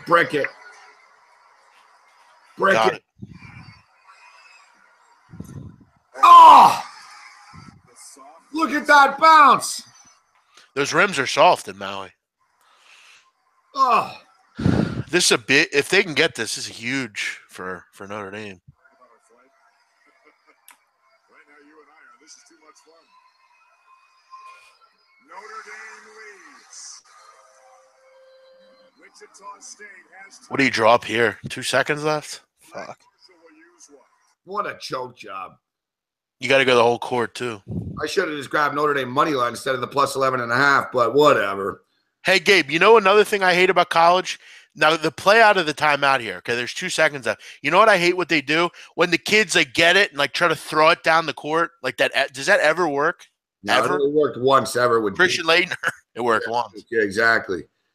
No, I believe you're better off fucking running it up as fast as you can and then shooting it. You know? Yeah, like shooting it from like. Or if you can, 2 seconds is tough. You know, but like, you hit the guy like right at half court, and like at least it's a better percentage. At least you'll get a look. 2 seconds is decent. I mean, you can 2 dribbles, 3 dribbles. 2 seconds, I would pass it into someone, get him to run a half court and shoot it up. You know. Yeah. You're right. Yeah, the Hail Mary pass really, it never works. Fucking unbelievable. You're gonna hit the. What's the score in a hockey game? You guys got good news for me here in the hockey game? Which game? There's one. 2-1 still. All right, 2-1 Ducks. We're under 5.5. We're on the Ducks. So very nice. 6-2. 6-2 UNLV. 6-2. Keep it up, baby. Keep it up. You're gonna start panicking and ripping me right now already. Fucking Gabe. What the fuck is this pick? I know. They're already not covering. What a shit pick. Hey, I just gave these cocksuckers fucking Notre Dame plus 11.5 in game here. Did you really? Wow. Yeah. Good call. But I'm trying to. What are you worried about? You're worried about like you know you're gonna lose. The length of close that could affect this pass. 2.3. And they're throwing it. No good. Shoot. Can't get the shot off, and the Irish win. What a win. That's a huge win for them. Wow. And Wichita State do what they do best. Choke. Fucking chokers. They're still a Final Four caliber team. Nah. They'll just choke when they get. One of their best players is out right now, injured. They'll be all right. Same old bullshit. Just like Arizona will be fine. It's early. No, they're done.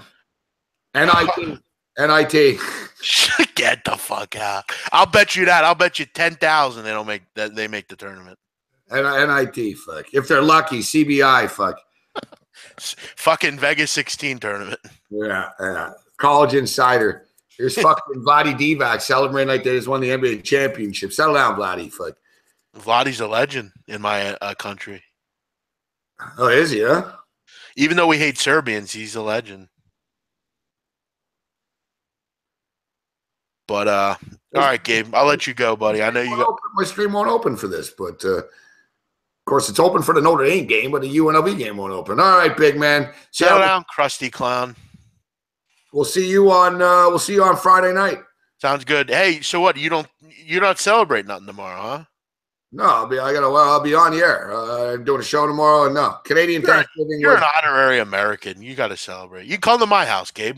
No, you know what? I'm going to have some chicken and mashed potatoes and shit tomorrow. That's about it. No turkey though.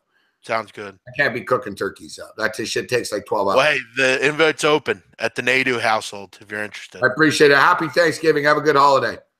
Thank you, buddy. You betting on the foul tomorrow? Yeah. You know what? I like Dallas. Yeah, me too. Go. We agree. We agree on this one with Dallas. Yeah, even though I hate Dallas, but go UNLV. See ya. All right, go Utes. Fucking Utes. Fucking 2 points. Fucking son of a bitches. Get your shit together.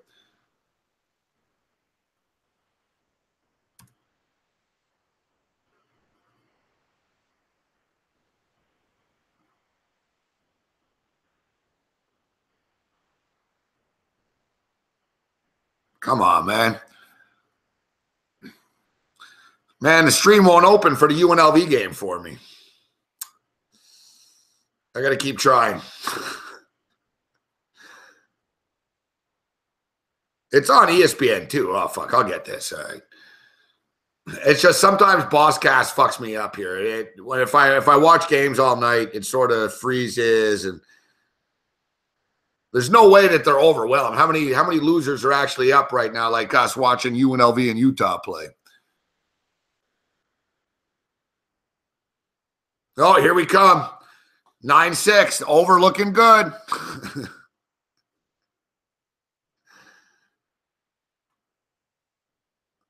We got some Middle East basketball going on. Sham Alam. They're getting tattooed at 78-39. All right, so of course we are on the Anaheim Ducks. We're also on the under 5.5 in this game. So let's try to pull this shit out. We hit the 11.5. We lose the whatever. We went 1-2 in that game. We lost the over and we lost the fucking Wichita State side. But we won. We won the 11.5. So either way, whatever. 1-2. 1-2. We could have went fucking. We could have went 0-2. Sorry, we ended up going 1-2 instead of 0-2 on that.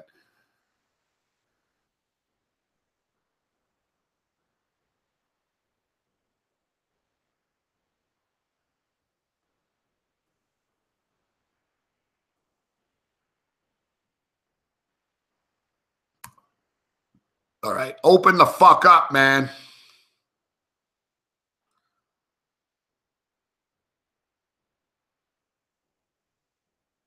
A lot of other streaming sports sites don't work for me for some reason. It just keeps spinning and weird shit.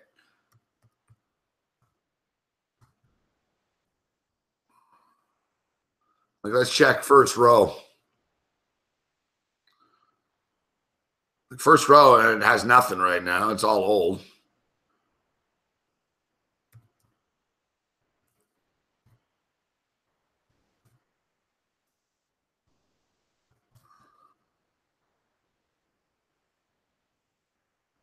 VIP box. Forgot about you motherfuckers.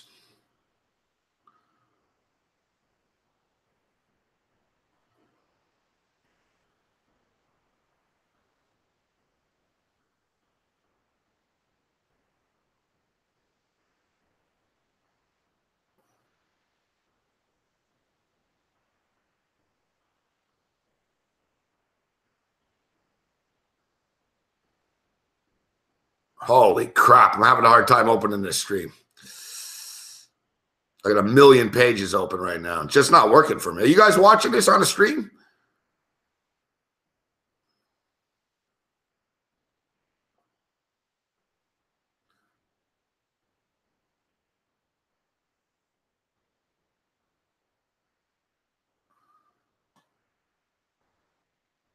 What, a fucking Vegas just score?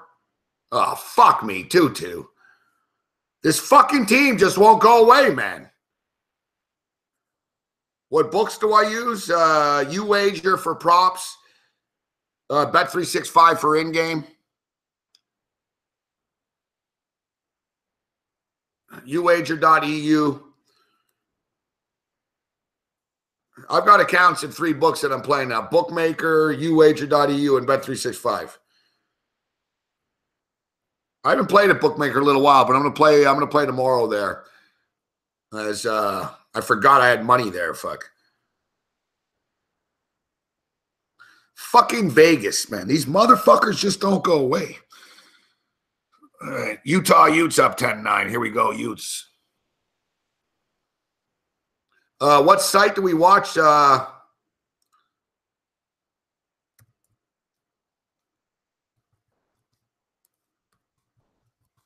That's my that's the choice for someone that asked me. Same with you, Matt H. Does it just keep spinning? You know what's weird though? It's ESPN too. Most sites, you know. All right, here, I'll get it now. Let's see. Either that or whatever. Whoever's streaming, it's just not doing their job. Well, not their job, because the public actually does this. I think I got it now.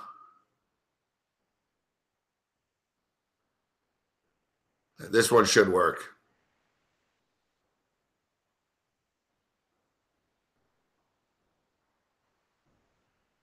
Fuck, it's just black. Yeah, I don't think the feeds are working. It's not my computer. I think it's you too, eh, Matt H? Whatever. I'm not panicking. I'd like to watch the game, but I'm not going to panic about it. I'd rather win the game than watch it, but boom, here we go. Here we go. We got it. Patience paid off.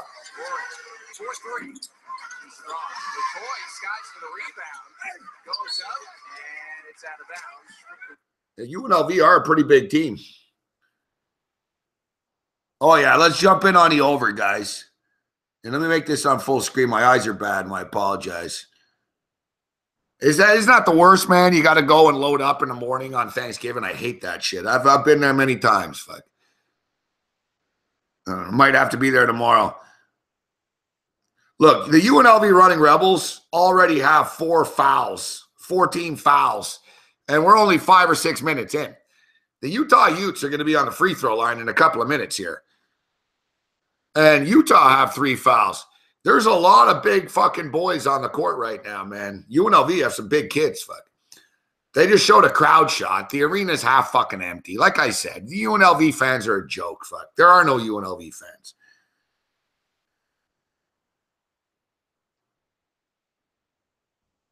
All this red that you see, it's all Utah Ute fans. Fucking possession arrow again. I hate that shit. 2 stupidest rules in college sports. Possession arrow and, football knee down. Even though he hasn't been contacted, oh, your knee's down, the play's dead. That's so fucking stupid. How is that not a fucking foul, man? Got to finish that. This is off the glass. I'm going to try to dunk it. Jordan Johnson, who transferred from Milwaukee, is running point for UNLV. He has the ball right now. Got Tillman guarding McCoy in the backside. He cannot allow himself to be guarded by 6'7", small forward. Way to the rim for Johnson, finishing with the floater. Nice shot by UNLV, Johnson. In-game total right now is 155.5.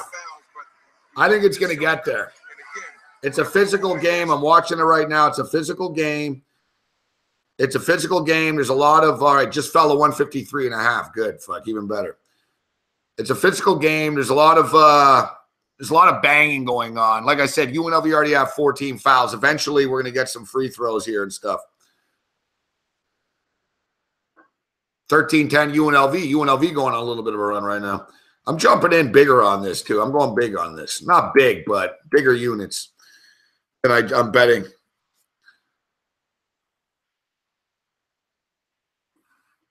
Fucking Utah keeps missing baskets here suddenly. All right, we've only taken 1 break, and we've been on for 2 hours and 48 minutes. We'll take our last break of the evening. I can't be here all night. I got shows to do tomorrow. Little less stress because I don't have a radio show at noon, but I still have a TV show at 2 and a bunch of stuff. Tomorrow night, I will be ending the show at midnight, though. Even though I always say that, I never do, but I really will tomorrow. I'll be with you, even though it's a holiday, Thanksgiving and all that, but fucking Utah keeps missing. Just give us a fucking foul. Ever since I said there's all these fouls, no one's fucking fouled anyone. UNLV for 3, that helps the over. 16-10 UNLV. Yeah, tomorrow night, though, I got to end because on Friday morning, I'm doing a radio show at 7 a.m. Yes, you can use UWager in America. Yep. You can. All right, so we'll take a quick break, and we'll be back. We'll leave you a little UNLV sound. The headliner is Brandon McCoy, but the stars so far, Shakur Houston, who earlier had the dunk and had this nice play inside. And then the transfer point guard, Jordan Johnson. Yeah, teamwork. You're seeing the inside post. All right, let's stay positive, guys. Let's stay positive here. Let's get a 3-2 Ducks win.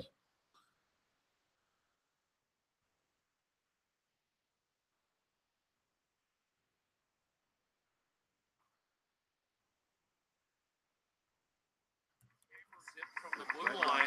For a backyard and downtown Summerlin's fashion dining Gibson just extends with the blocker and gets a little touch on that blast. To be believed. Came from the Boston Bruins. He was part of their second power play unit last season. Former Sioux Greyhound in the OHL in his hometown of Sault Ste. Marie, Ontario. Played 3 years there. Has thrived in the opportunity that is playing for an expansion team. He's got it right now and sends it into the Anaheim zone. Offside are the Knights as Gibson touches behind the goal. Brand new game in the third period. Yeah, it's an annoying new game in the third period. That's what it is. Fucking Ducks.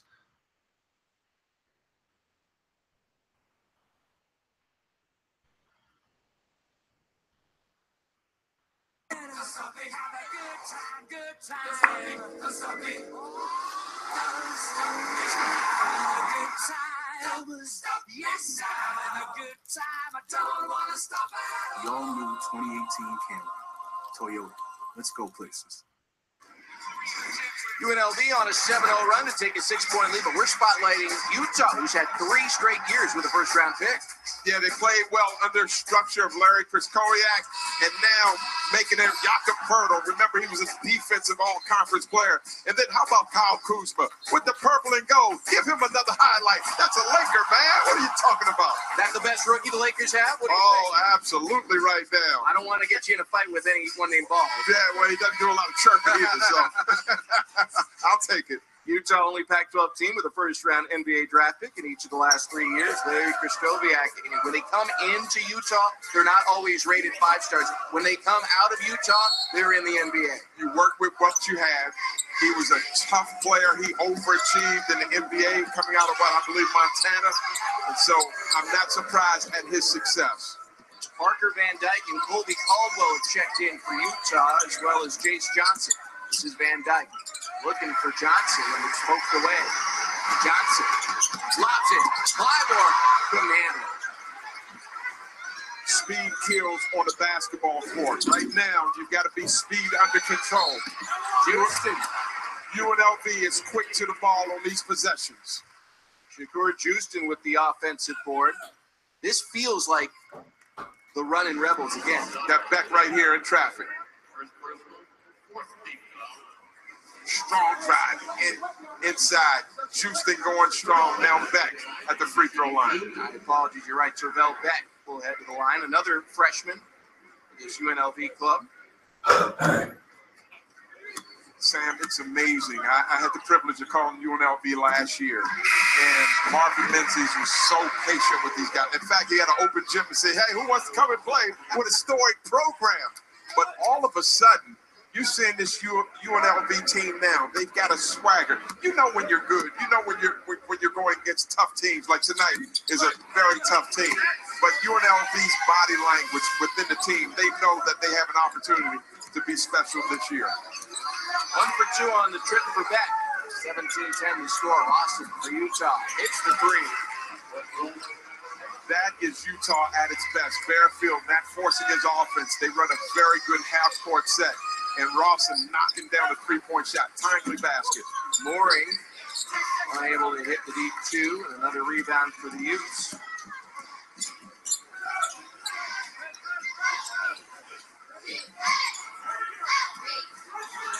Tillman again.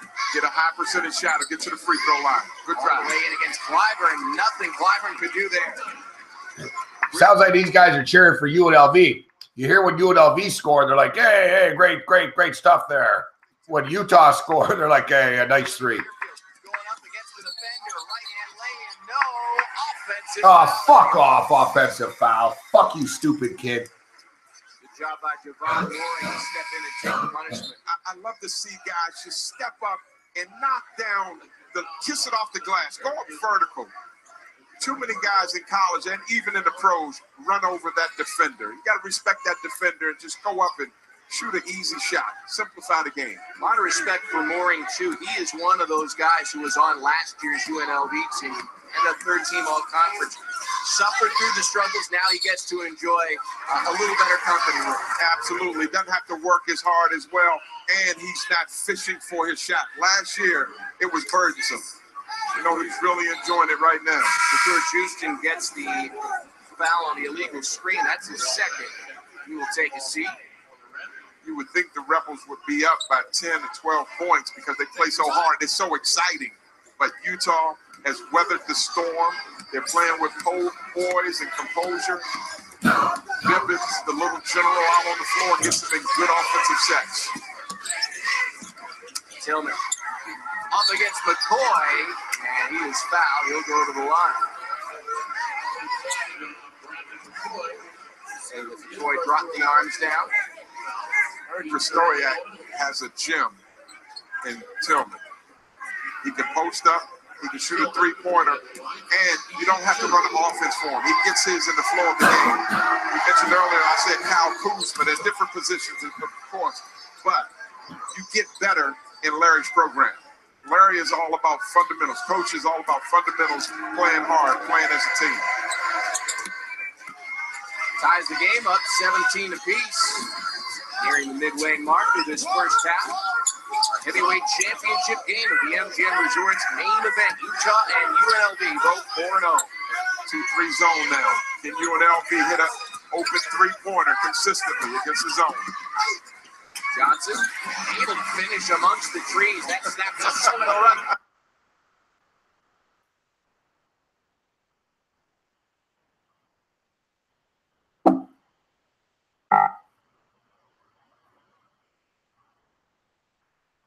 I didn't think that went off his skate, but that's what David Cron does. Goes to the net, creates some havoc, falls. I don't think there's ever been a player that falls more on the goaltender than Corey Perry, but David Cron might be pretty close to that, John, during his tenure here in Anaheim. Remember, he came over in the Carl Hagelin deal that sent him to Pittsburgh, and he fit in immediately, as have so many of Bob Murray's mid-season, late-season additions. Really produced a lot of offense. Theodore, stick handling at the line, floats a wrist shot that's blocked aside by Gibson, who did a good job to fight through the screen. Knights get to the rebound. Leipzig unable to move it into the middle of the ice, though, and it's flipped back by Silverberg. No icing here, and Anaheim will go for changes. Theodore winds it up as he pulls it out of the Zamboni corner. Leipzig at center. Trying to dump it in, and that one hit that curved piece of glass there, and that's considered out of play. 42 shots now for the Golden Knights. And John Gibson has come up with a couple of dazzling stops once again in the last 3 or 4 minutes of play. The fourth straight game in which Anaheim has surrendered 42 shots or more on goal. I will tell you this much, John, that if Randy Carlyle can't get more out of his third and fourth line, it's going to be a long road trip for the Ducks. There's no way you're going to be able to go this heavy on your top two lines, especially on the road. All right, 2-2 still. 10 minutes remaining. Vegas are just fucking all over them, though. They're not even on the power play. The Golden Knights have 42 shots on goal. The Ducks have 17 shots on goal. The Ducks just iced it. Like, Vegas are fucking all over them. But the way hockey works, whatever team is all over the other team, they never score. The other team always scores. Hockey's a cruel sport like that. Like, you notice, like, soccer, the right team normally wins. Football, the right team usually wins. Whoever the better team was wins. Hockey's weird like this. Anyone that's played hockey knows what I'm talking about or follows hockey. It's the classic, you know, teams all over them. It's a shooting gallery. The other team gets one fucking power play ding, they score, or they get a break. You know, one team gets a breakaway, doesn't score. It goes back the other end, and the other team scores. Happens all the fucking time. So I'm not really freaked out. The fact that Vegas are all over them right now doesn't really mean shit, really, unless they score, you know?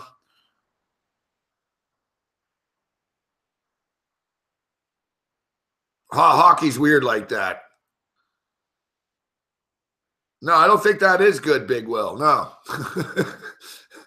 That's probably not a good that's probably not good fortune. I'm just thinking it's probably not the best fortune, though. Although it's probably better than a bad fortune.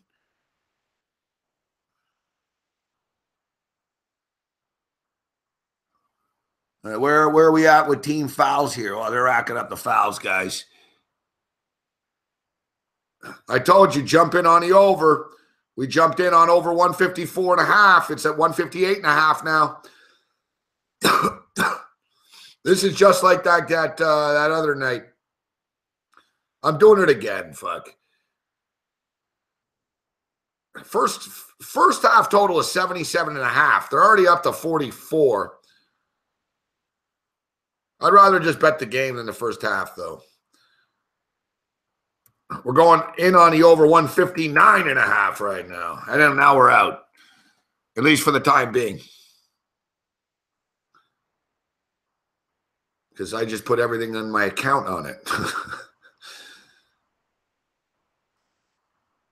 Yeah, we were pretty hot on Utah before. But now we've got way more on the over. Like I said, both these teams, they're both very aggressive. There's a lot of banging going on and shit. There's a lot of fouls. And the Utah Utes are a good free throw shooting team.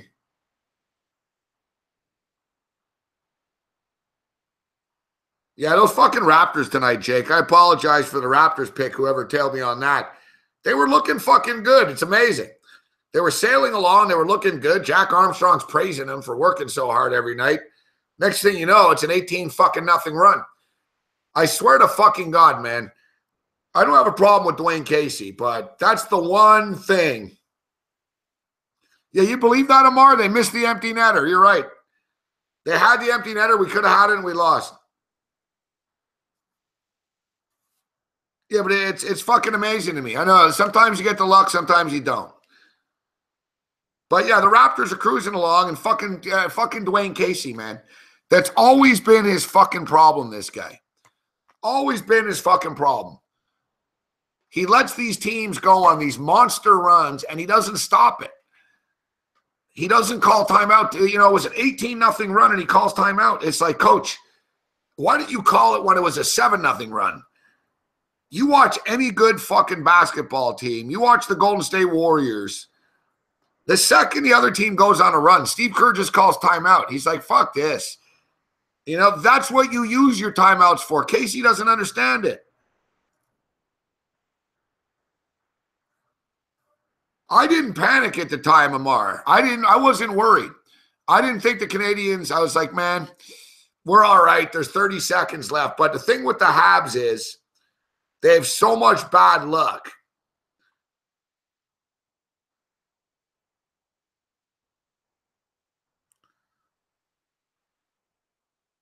All depends what you like. Bruce and Jazz rave about the Bitcoin.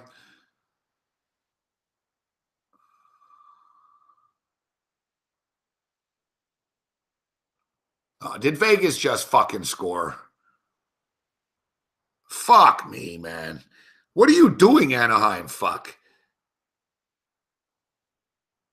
Like, they're fucking terrible, the Ducks. You telling me we're going to lose the fucking under 5.5? We don't have a shot at the 5.5. There's going to be another fucking goal now. Fucking Anaheim. Fucking hockey, man.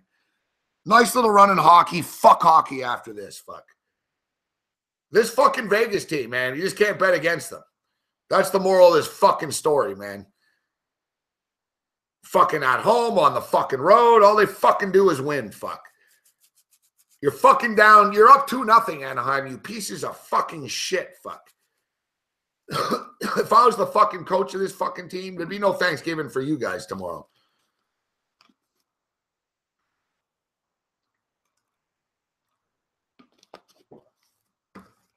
Tell them, you guys don't want to do anything? All right, we'll see you tomorrow afternoon. Fuck. No football for you. You ain't no turkey. You ain't watching football. We're going to fucking practice without a puck, fuck. Fucking skating drills. That's how you get fired and to be a head coach. I wouldn't last long, but that's how I'd approach this. Oh, you missed that.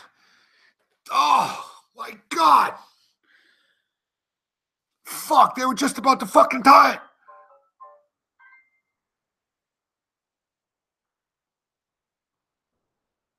How do you fucking miss that?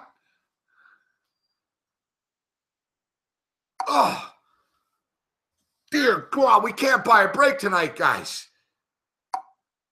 Fuck, man.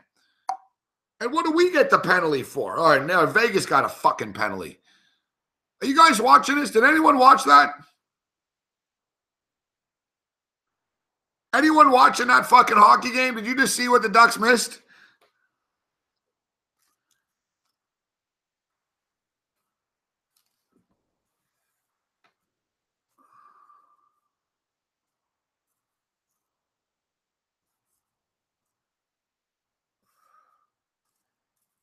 I can't get mad at you, Bobbert, you know.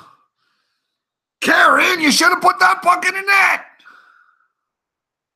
We needed that. The guy's got a wide open net. He gets all cute. Look at this guy, Silverberg. What are you doing? Dude, he tried to put it in and look cool. Fucking, oh, I'm all cool. Dude, fucking make sure it goes in.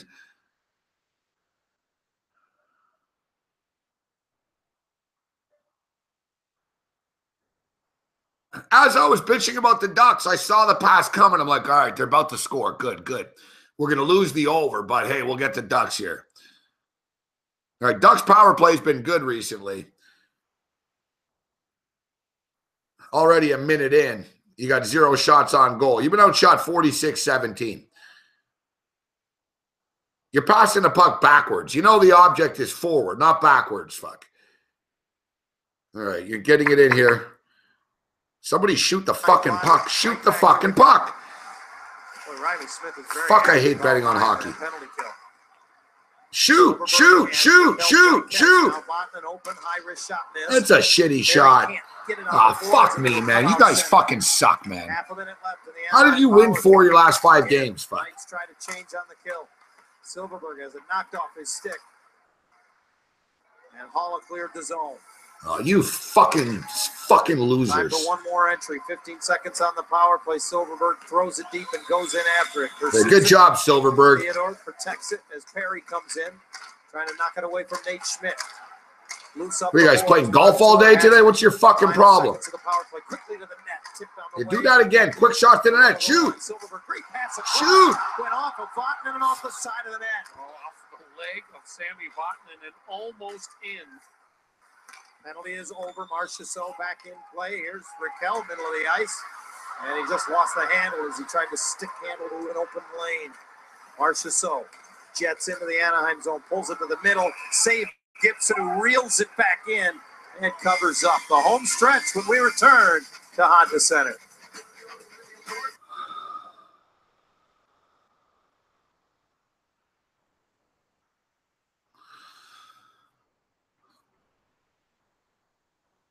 I find hockey stresses me out more than other sports.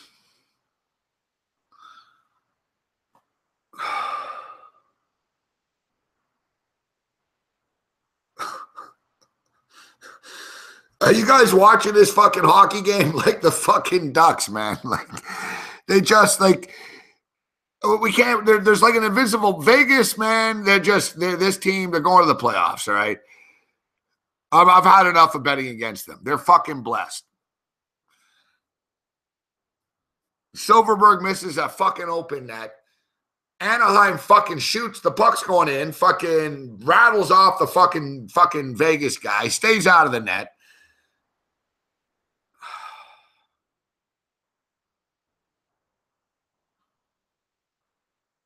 You say you got a fucking East Coast Hawks. They're on their 5th string goalie. Fuck. It's like a team winning with their 5th string quarterback, an expansion team. This can't be happening. They're basically the greatest expansion team in the history of any sport. Fuck.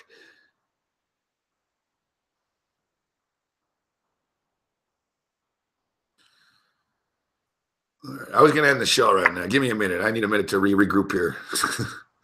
28-23 UNLV. I don't like the look of that either. Are you motherfuckers both in a bonus yet or what, man? In there. Don't reach in and bail out. Fucking UNLV have some big dudes. Look at this. Fuck. What are you guys fucking blind? How do you miss that on the side of the net? How do you hit the side of the net? Like, how do you miss that? I swear to God, I'm watching this fucking. We haven't watched much of this game. The few minutes we've watched, I've watched the Ducks miss fucking 2 open nets. Like, you're NHL players. You need to score on those.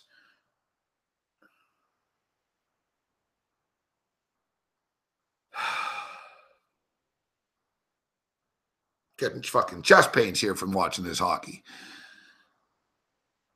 Fucking Ducks. Good for you, Anaheim. Big body check. Big deal. Ducks end up with possession off the boards. Waugh takes it. Just dump it on the fucking net, all right? Grant now brings it in. Save made by Legacy. Boy, that's a good shot by Waugh. That was a best stop that Legacy has been forced to make. 4.5 remains. Glove down at center. Perron gets it across. Here's Neal again. And that shot blocked by Fowler out of play. All right, at least maybe we can. The worst case scenario is Vegas wins 4-2 here. Which, you know. All right. Utah just hit a 3. In-game total up to 161.5 right now. I told you, let's get this shit. Just keep it going. We don't have the New Zealand Breakers, but New Zealand is playing South Korea in the FIBA World Cup qualifications. New Zealand minus 9.5. Now UNLV are going to the line.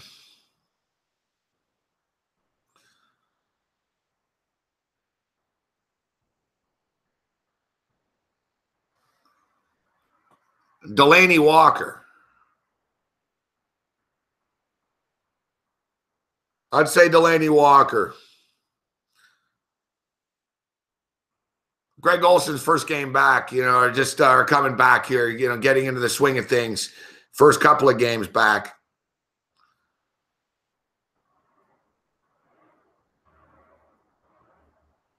The Colts defense sucks. I think the Titans offense has a good day. All right, New Zealand's up 2-0 on South Korea. I don't really have much on this.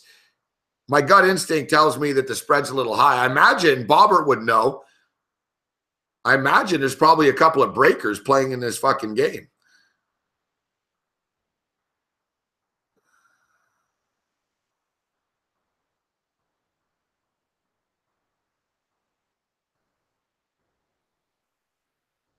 Look, South Korean basketball is pretty good. My gut instinct tells me to take the underdog. I can't take it. All my money's tied up right now. I was hoping to win this fucking Duck game and roll it over. I'm all in on this Utah game now. I'm all in on this over. In-game total's up to 163.5. Oh, I'll make it 164.5. This is what I tell you guys all the time. We all force bets all the time. Oh, this is the card tonight. The best way to gamble is to just have a ton of money in your account, a bunch of units ready to play and kick back and wait for these spots. Oh, look, these guys are into the foul already. Look, let's grab a bunch of money lines when they're down. We have our best success in the late night playing these markets. I'm telling you. I caught on early that this shit's going to open up. Like, they're already willing to pay out at a profit on the 155.5 right now. But I don't want to give it up. I'd really like to fucking get through this fucking hockey game, and then we can approach it, and then I'll wrap up the show here.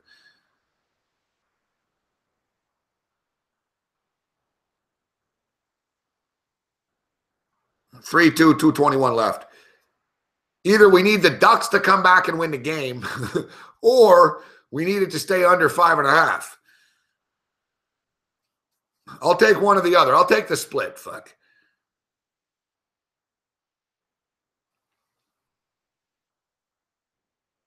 Except I'm fearful. Oh, hey, why not, Vegas? Hey, why not? Carlson. William Carlson's 10th of the year. It's 4-2. What a pass by Riley Smith. Boy, Smith has been really. What are the futures for this fucking team to win the cup anyways? Fuck. They started out the year, they were 120 to 1. And I remember me and Cam were laughing, fuck. We're like, what a joke, fuck. They should be a fucking 1,000,000 to 1.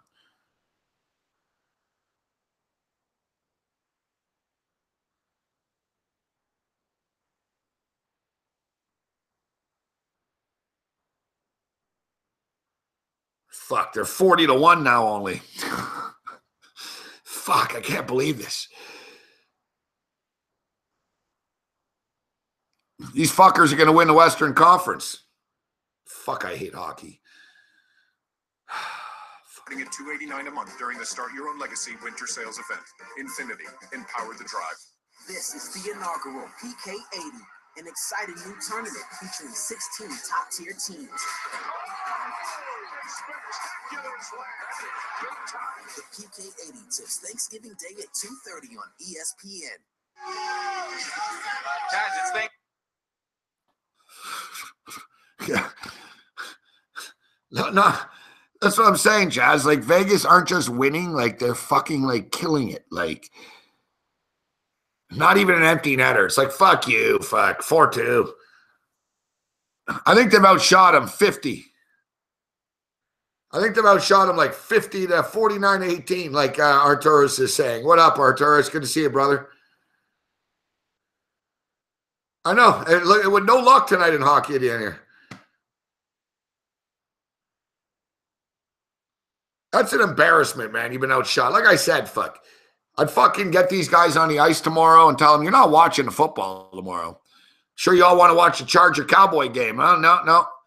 I'll fucking throw a bunch of turkeys at you, fuck. Shut up, Georgia.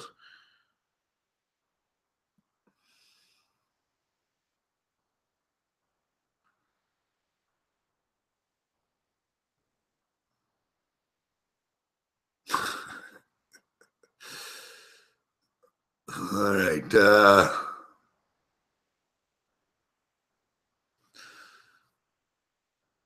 Fucking motherfuckers. Fuck.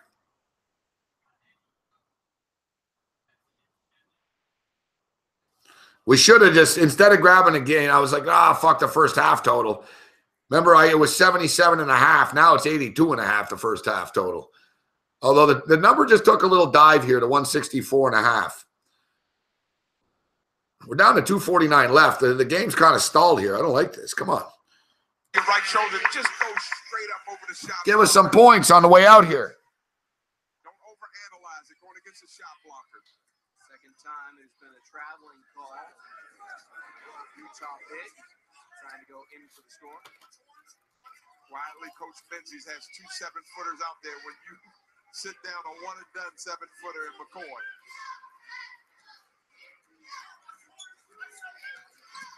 Johnson spinning the lane. Handoff is fumbled by Dembele. 4 on the shot clock. Johnson leads it for the jam.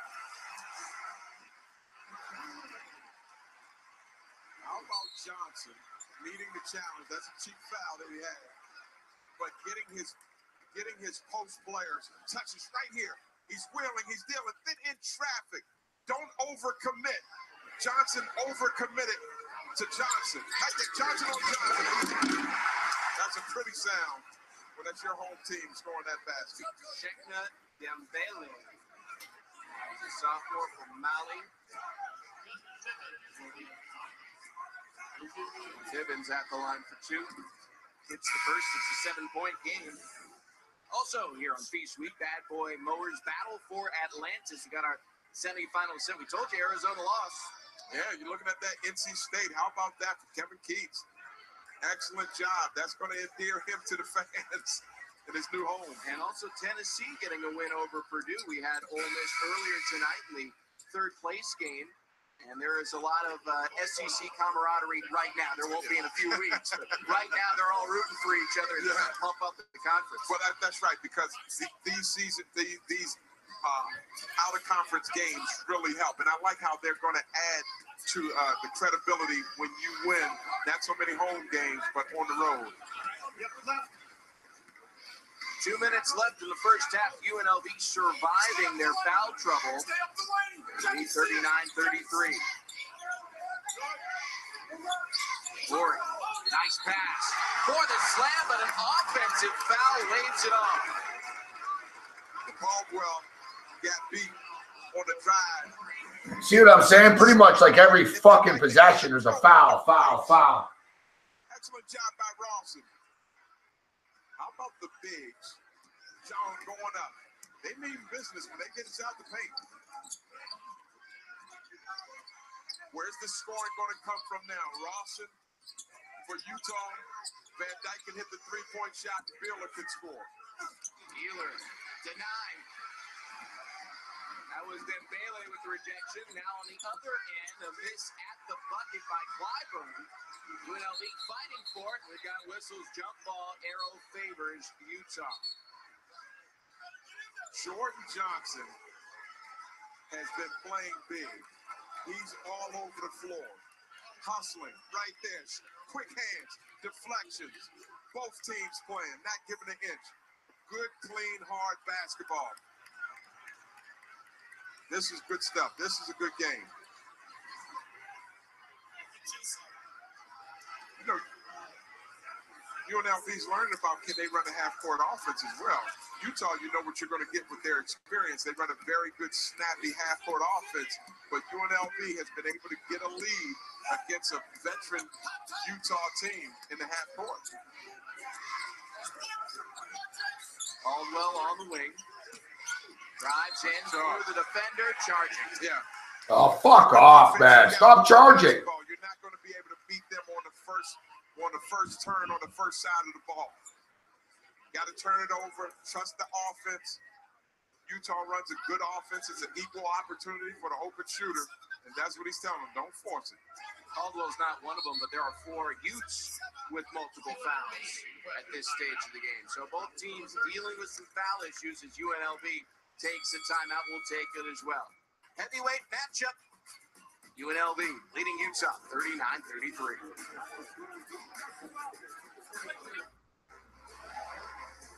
Trying to survive winter on summer tires is not smart. Fortunately, there's TireRack.com. Visit TireRack.com for the full line of Continental Winter Contact tires engineered for total confidence in rain, snow, and winter. Be smart this winter. You'll be glad you were. TireRack.com. Find, deliver, install smarter. Lots to cheer about here at UNLV. Once again, running Rebs up 39-33 on Utah after surviving an 11-21 season a year ago, Adrian. The running Rebs are back. The fans are here enjoying college hoops once again in Las Vegas. And it's the way they're back. They're back with a swagger, with the attitude. It starts on the defense. They're committed to playing for one another. They've got a pro in Brandon McCoy. This is good basketball. Reverse lay-in goes. The point guard, Jordan Johnson, in amongst the trees. For all the little players out there that's watching and you're not 6 feet tall, take a page out of Jordan Johnson and also Bippins from Utah. Lead extended to 8. Parker Van Dyke's trying to deflate the basketball right now. Watch the high screen and roll. Takes to Rawson, 4-3. Rebound tapped out of bounds. Last touch. Fuck. You are watching a UNLV team grow up right before your very eyes. Starring Johnson. Jordan Johnson, the transfer from Milwaukee. Coming over, flexing, deflecting, getting in jump balls. He's enjoying the moment. 23 seconds now left. Can they get a high percentage shot? Can Utah defend without fouling?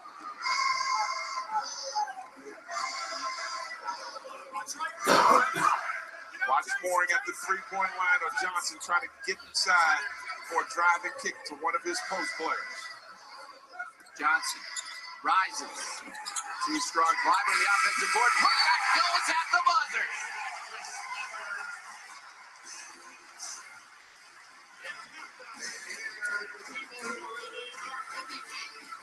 They're going to check it, but that's going to count. That's the second time that Clyburn right there with the quickie, the lefty, beating the clock. That's a good shot. You've got to block him out. That's the second time he's got an offensive putback. Kelly Self, Zelton, Steve, and Tony kids all going to check that one out. But based off what we saw, 10-point UNLV lead. And that'll give UNLV a 10-point halftime. Don't like it, but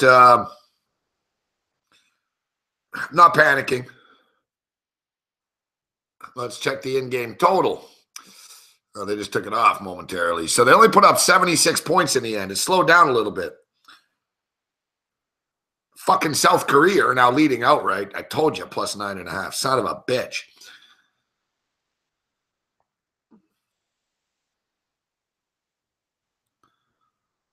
All right, so I got to get out of here. But I'll tell you, in the morning, we're on the Minnesota Vikings. And I haven't been taking a long field goal prop in every game. We've been trying to pick our spots. Weather is always a concern right now, but weather's not a concern tomorrow. Motherfuckers made it 46.5, though.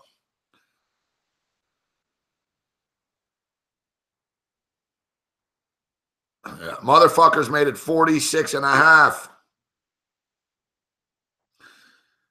But Prater's good for a long field goal. I'd take a look at long field goal prop in this football game tomorrow. I think it's going to be points. I'm on the Vikings and I'm on the over tomorrow. I'm on the Cowboys and I'm on the over, and I'm on the Giants and I'm on the over.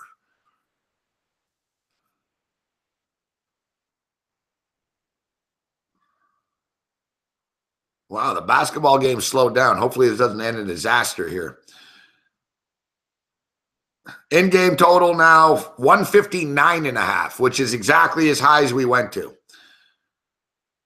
We've got over 155.5, over 154.5. My big play's on over 154.5. So, yeah, I need to get this to 156, and I'll be all right. Second half line is, so UNLV are winning by 10. Second half line is Utah minus 4.5. Over-under is 83.5. I think it goes over in the second half, and I think Utah covers the 4.5 in the second half. Utah are an experienced team. They're not going to quit. They're not panicked right now. And UNLV are a young team. So, yeah, UNLV's got to get through this and play for 40 minutes. Utah's big man on campus called it, though. He said, Utah getting in foul trouble, and they did. But that's why we hit the over. Fouls lead to free throws. But Utah's not pitching any tent up yet. Every night we sit here and we see these big comebacks across the board. And the odds makers kind of know this. Look, Utah are down by 10 points, and it's only plus 235. They're not really giving great value right now, even though they're down 10, because I think they're aware that, this game was real close. UNLV won a little run before the end of the half. I'm glad they got that fucking basket. Like I said, I haven't abandoned ship on Utah, but I've got one little Utah play here, and I've got a shitload of overplays, so I need fucking points.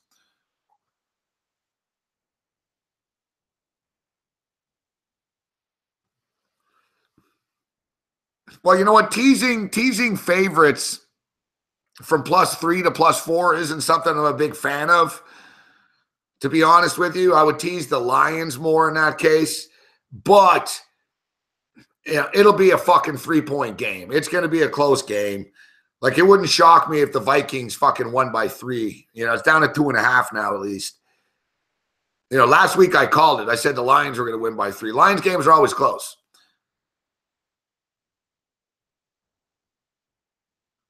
The way I'm going to approach it, I'm just going to play the Vikings. I'm going to play the over. I'm going to play some props. I will post them on my site in the morning. And I'll tease like the over and shit. I'll tease the over down to 37.5 with the Dallas Cowboy over. I like that Cowboy over. The Cowboy Charger game is going to be a track meet tomorrow. But I'll be on TV live at 2 o'clock in the afternoon. It's free. Well, not fully free. On TV, it's free. The videos are free.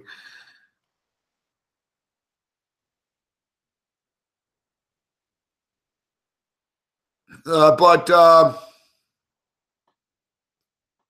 as I stated, tomorrow I'm on the Vikings and the over. I'm on the Cowboys and the over. And I'm in the minority, but I'm taking the Giants plus the points and the over. The website.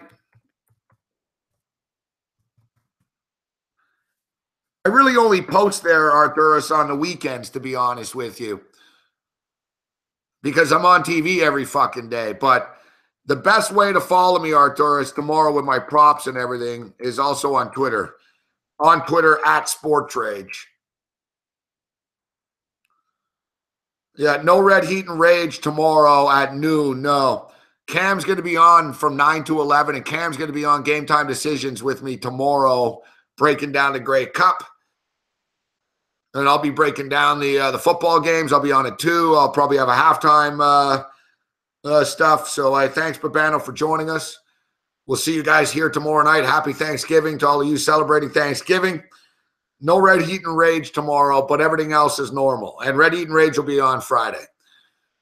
No Red Heat and Rage. And then Friday I'll be on all day. I'll be on 7 and fucking in the morning even. And everything else is normal. See you later, Van Fob, Vitalist, Grinch, Arturis,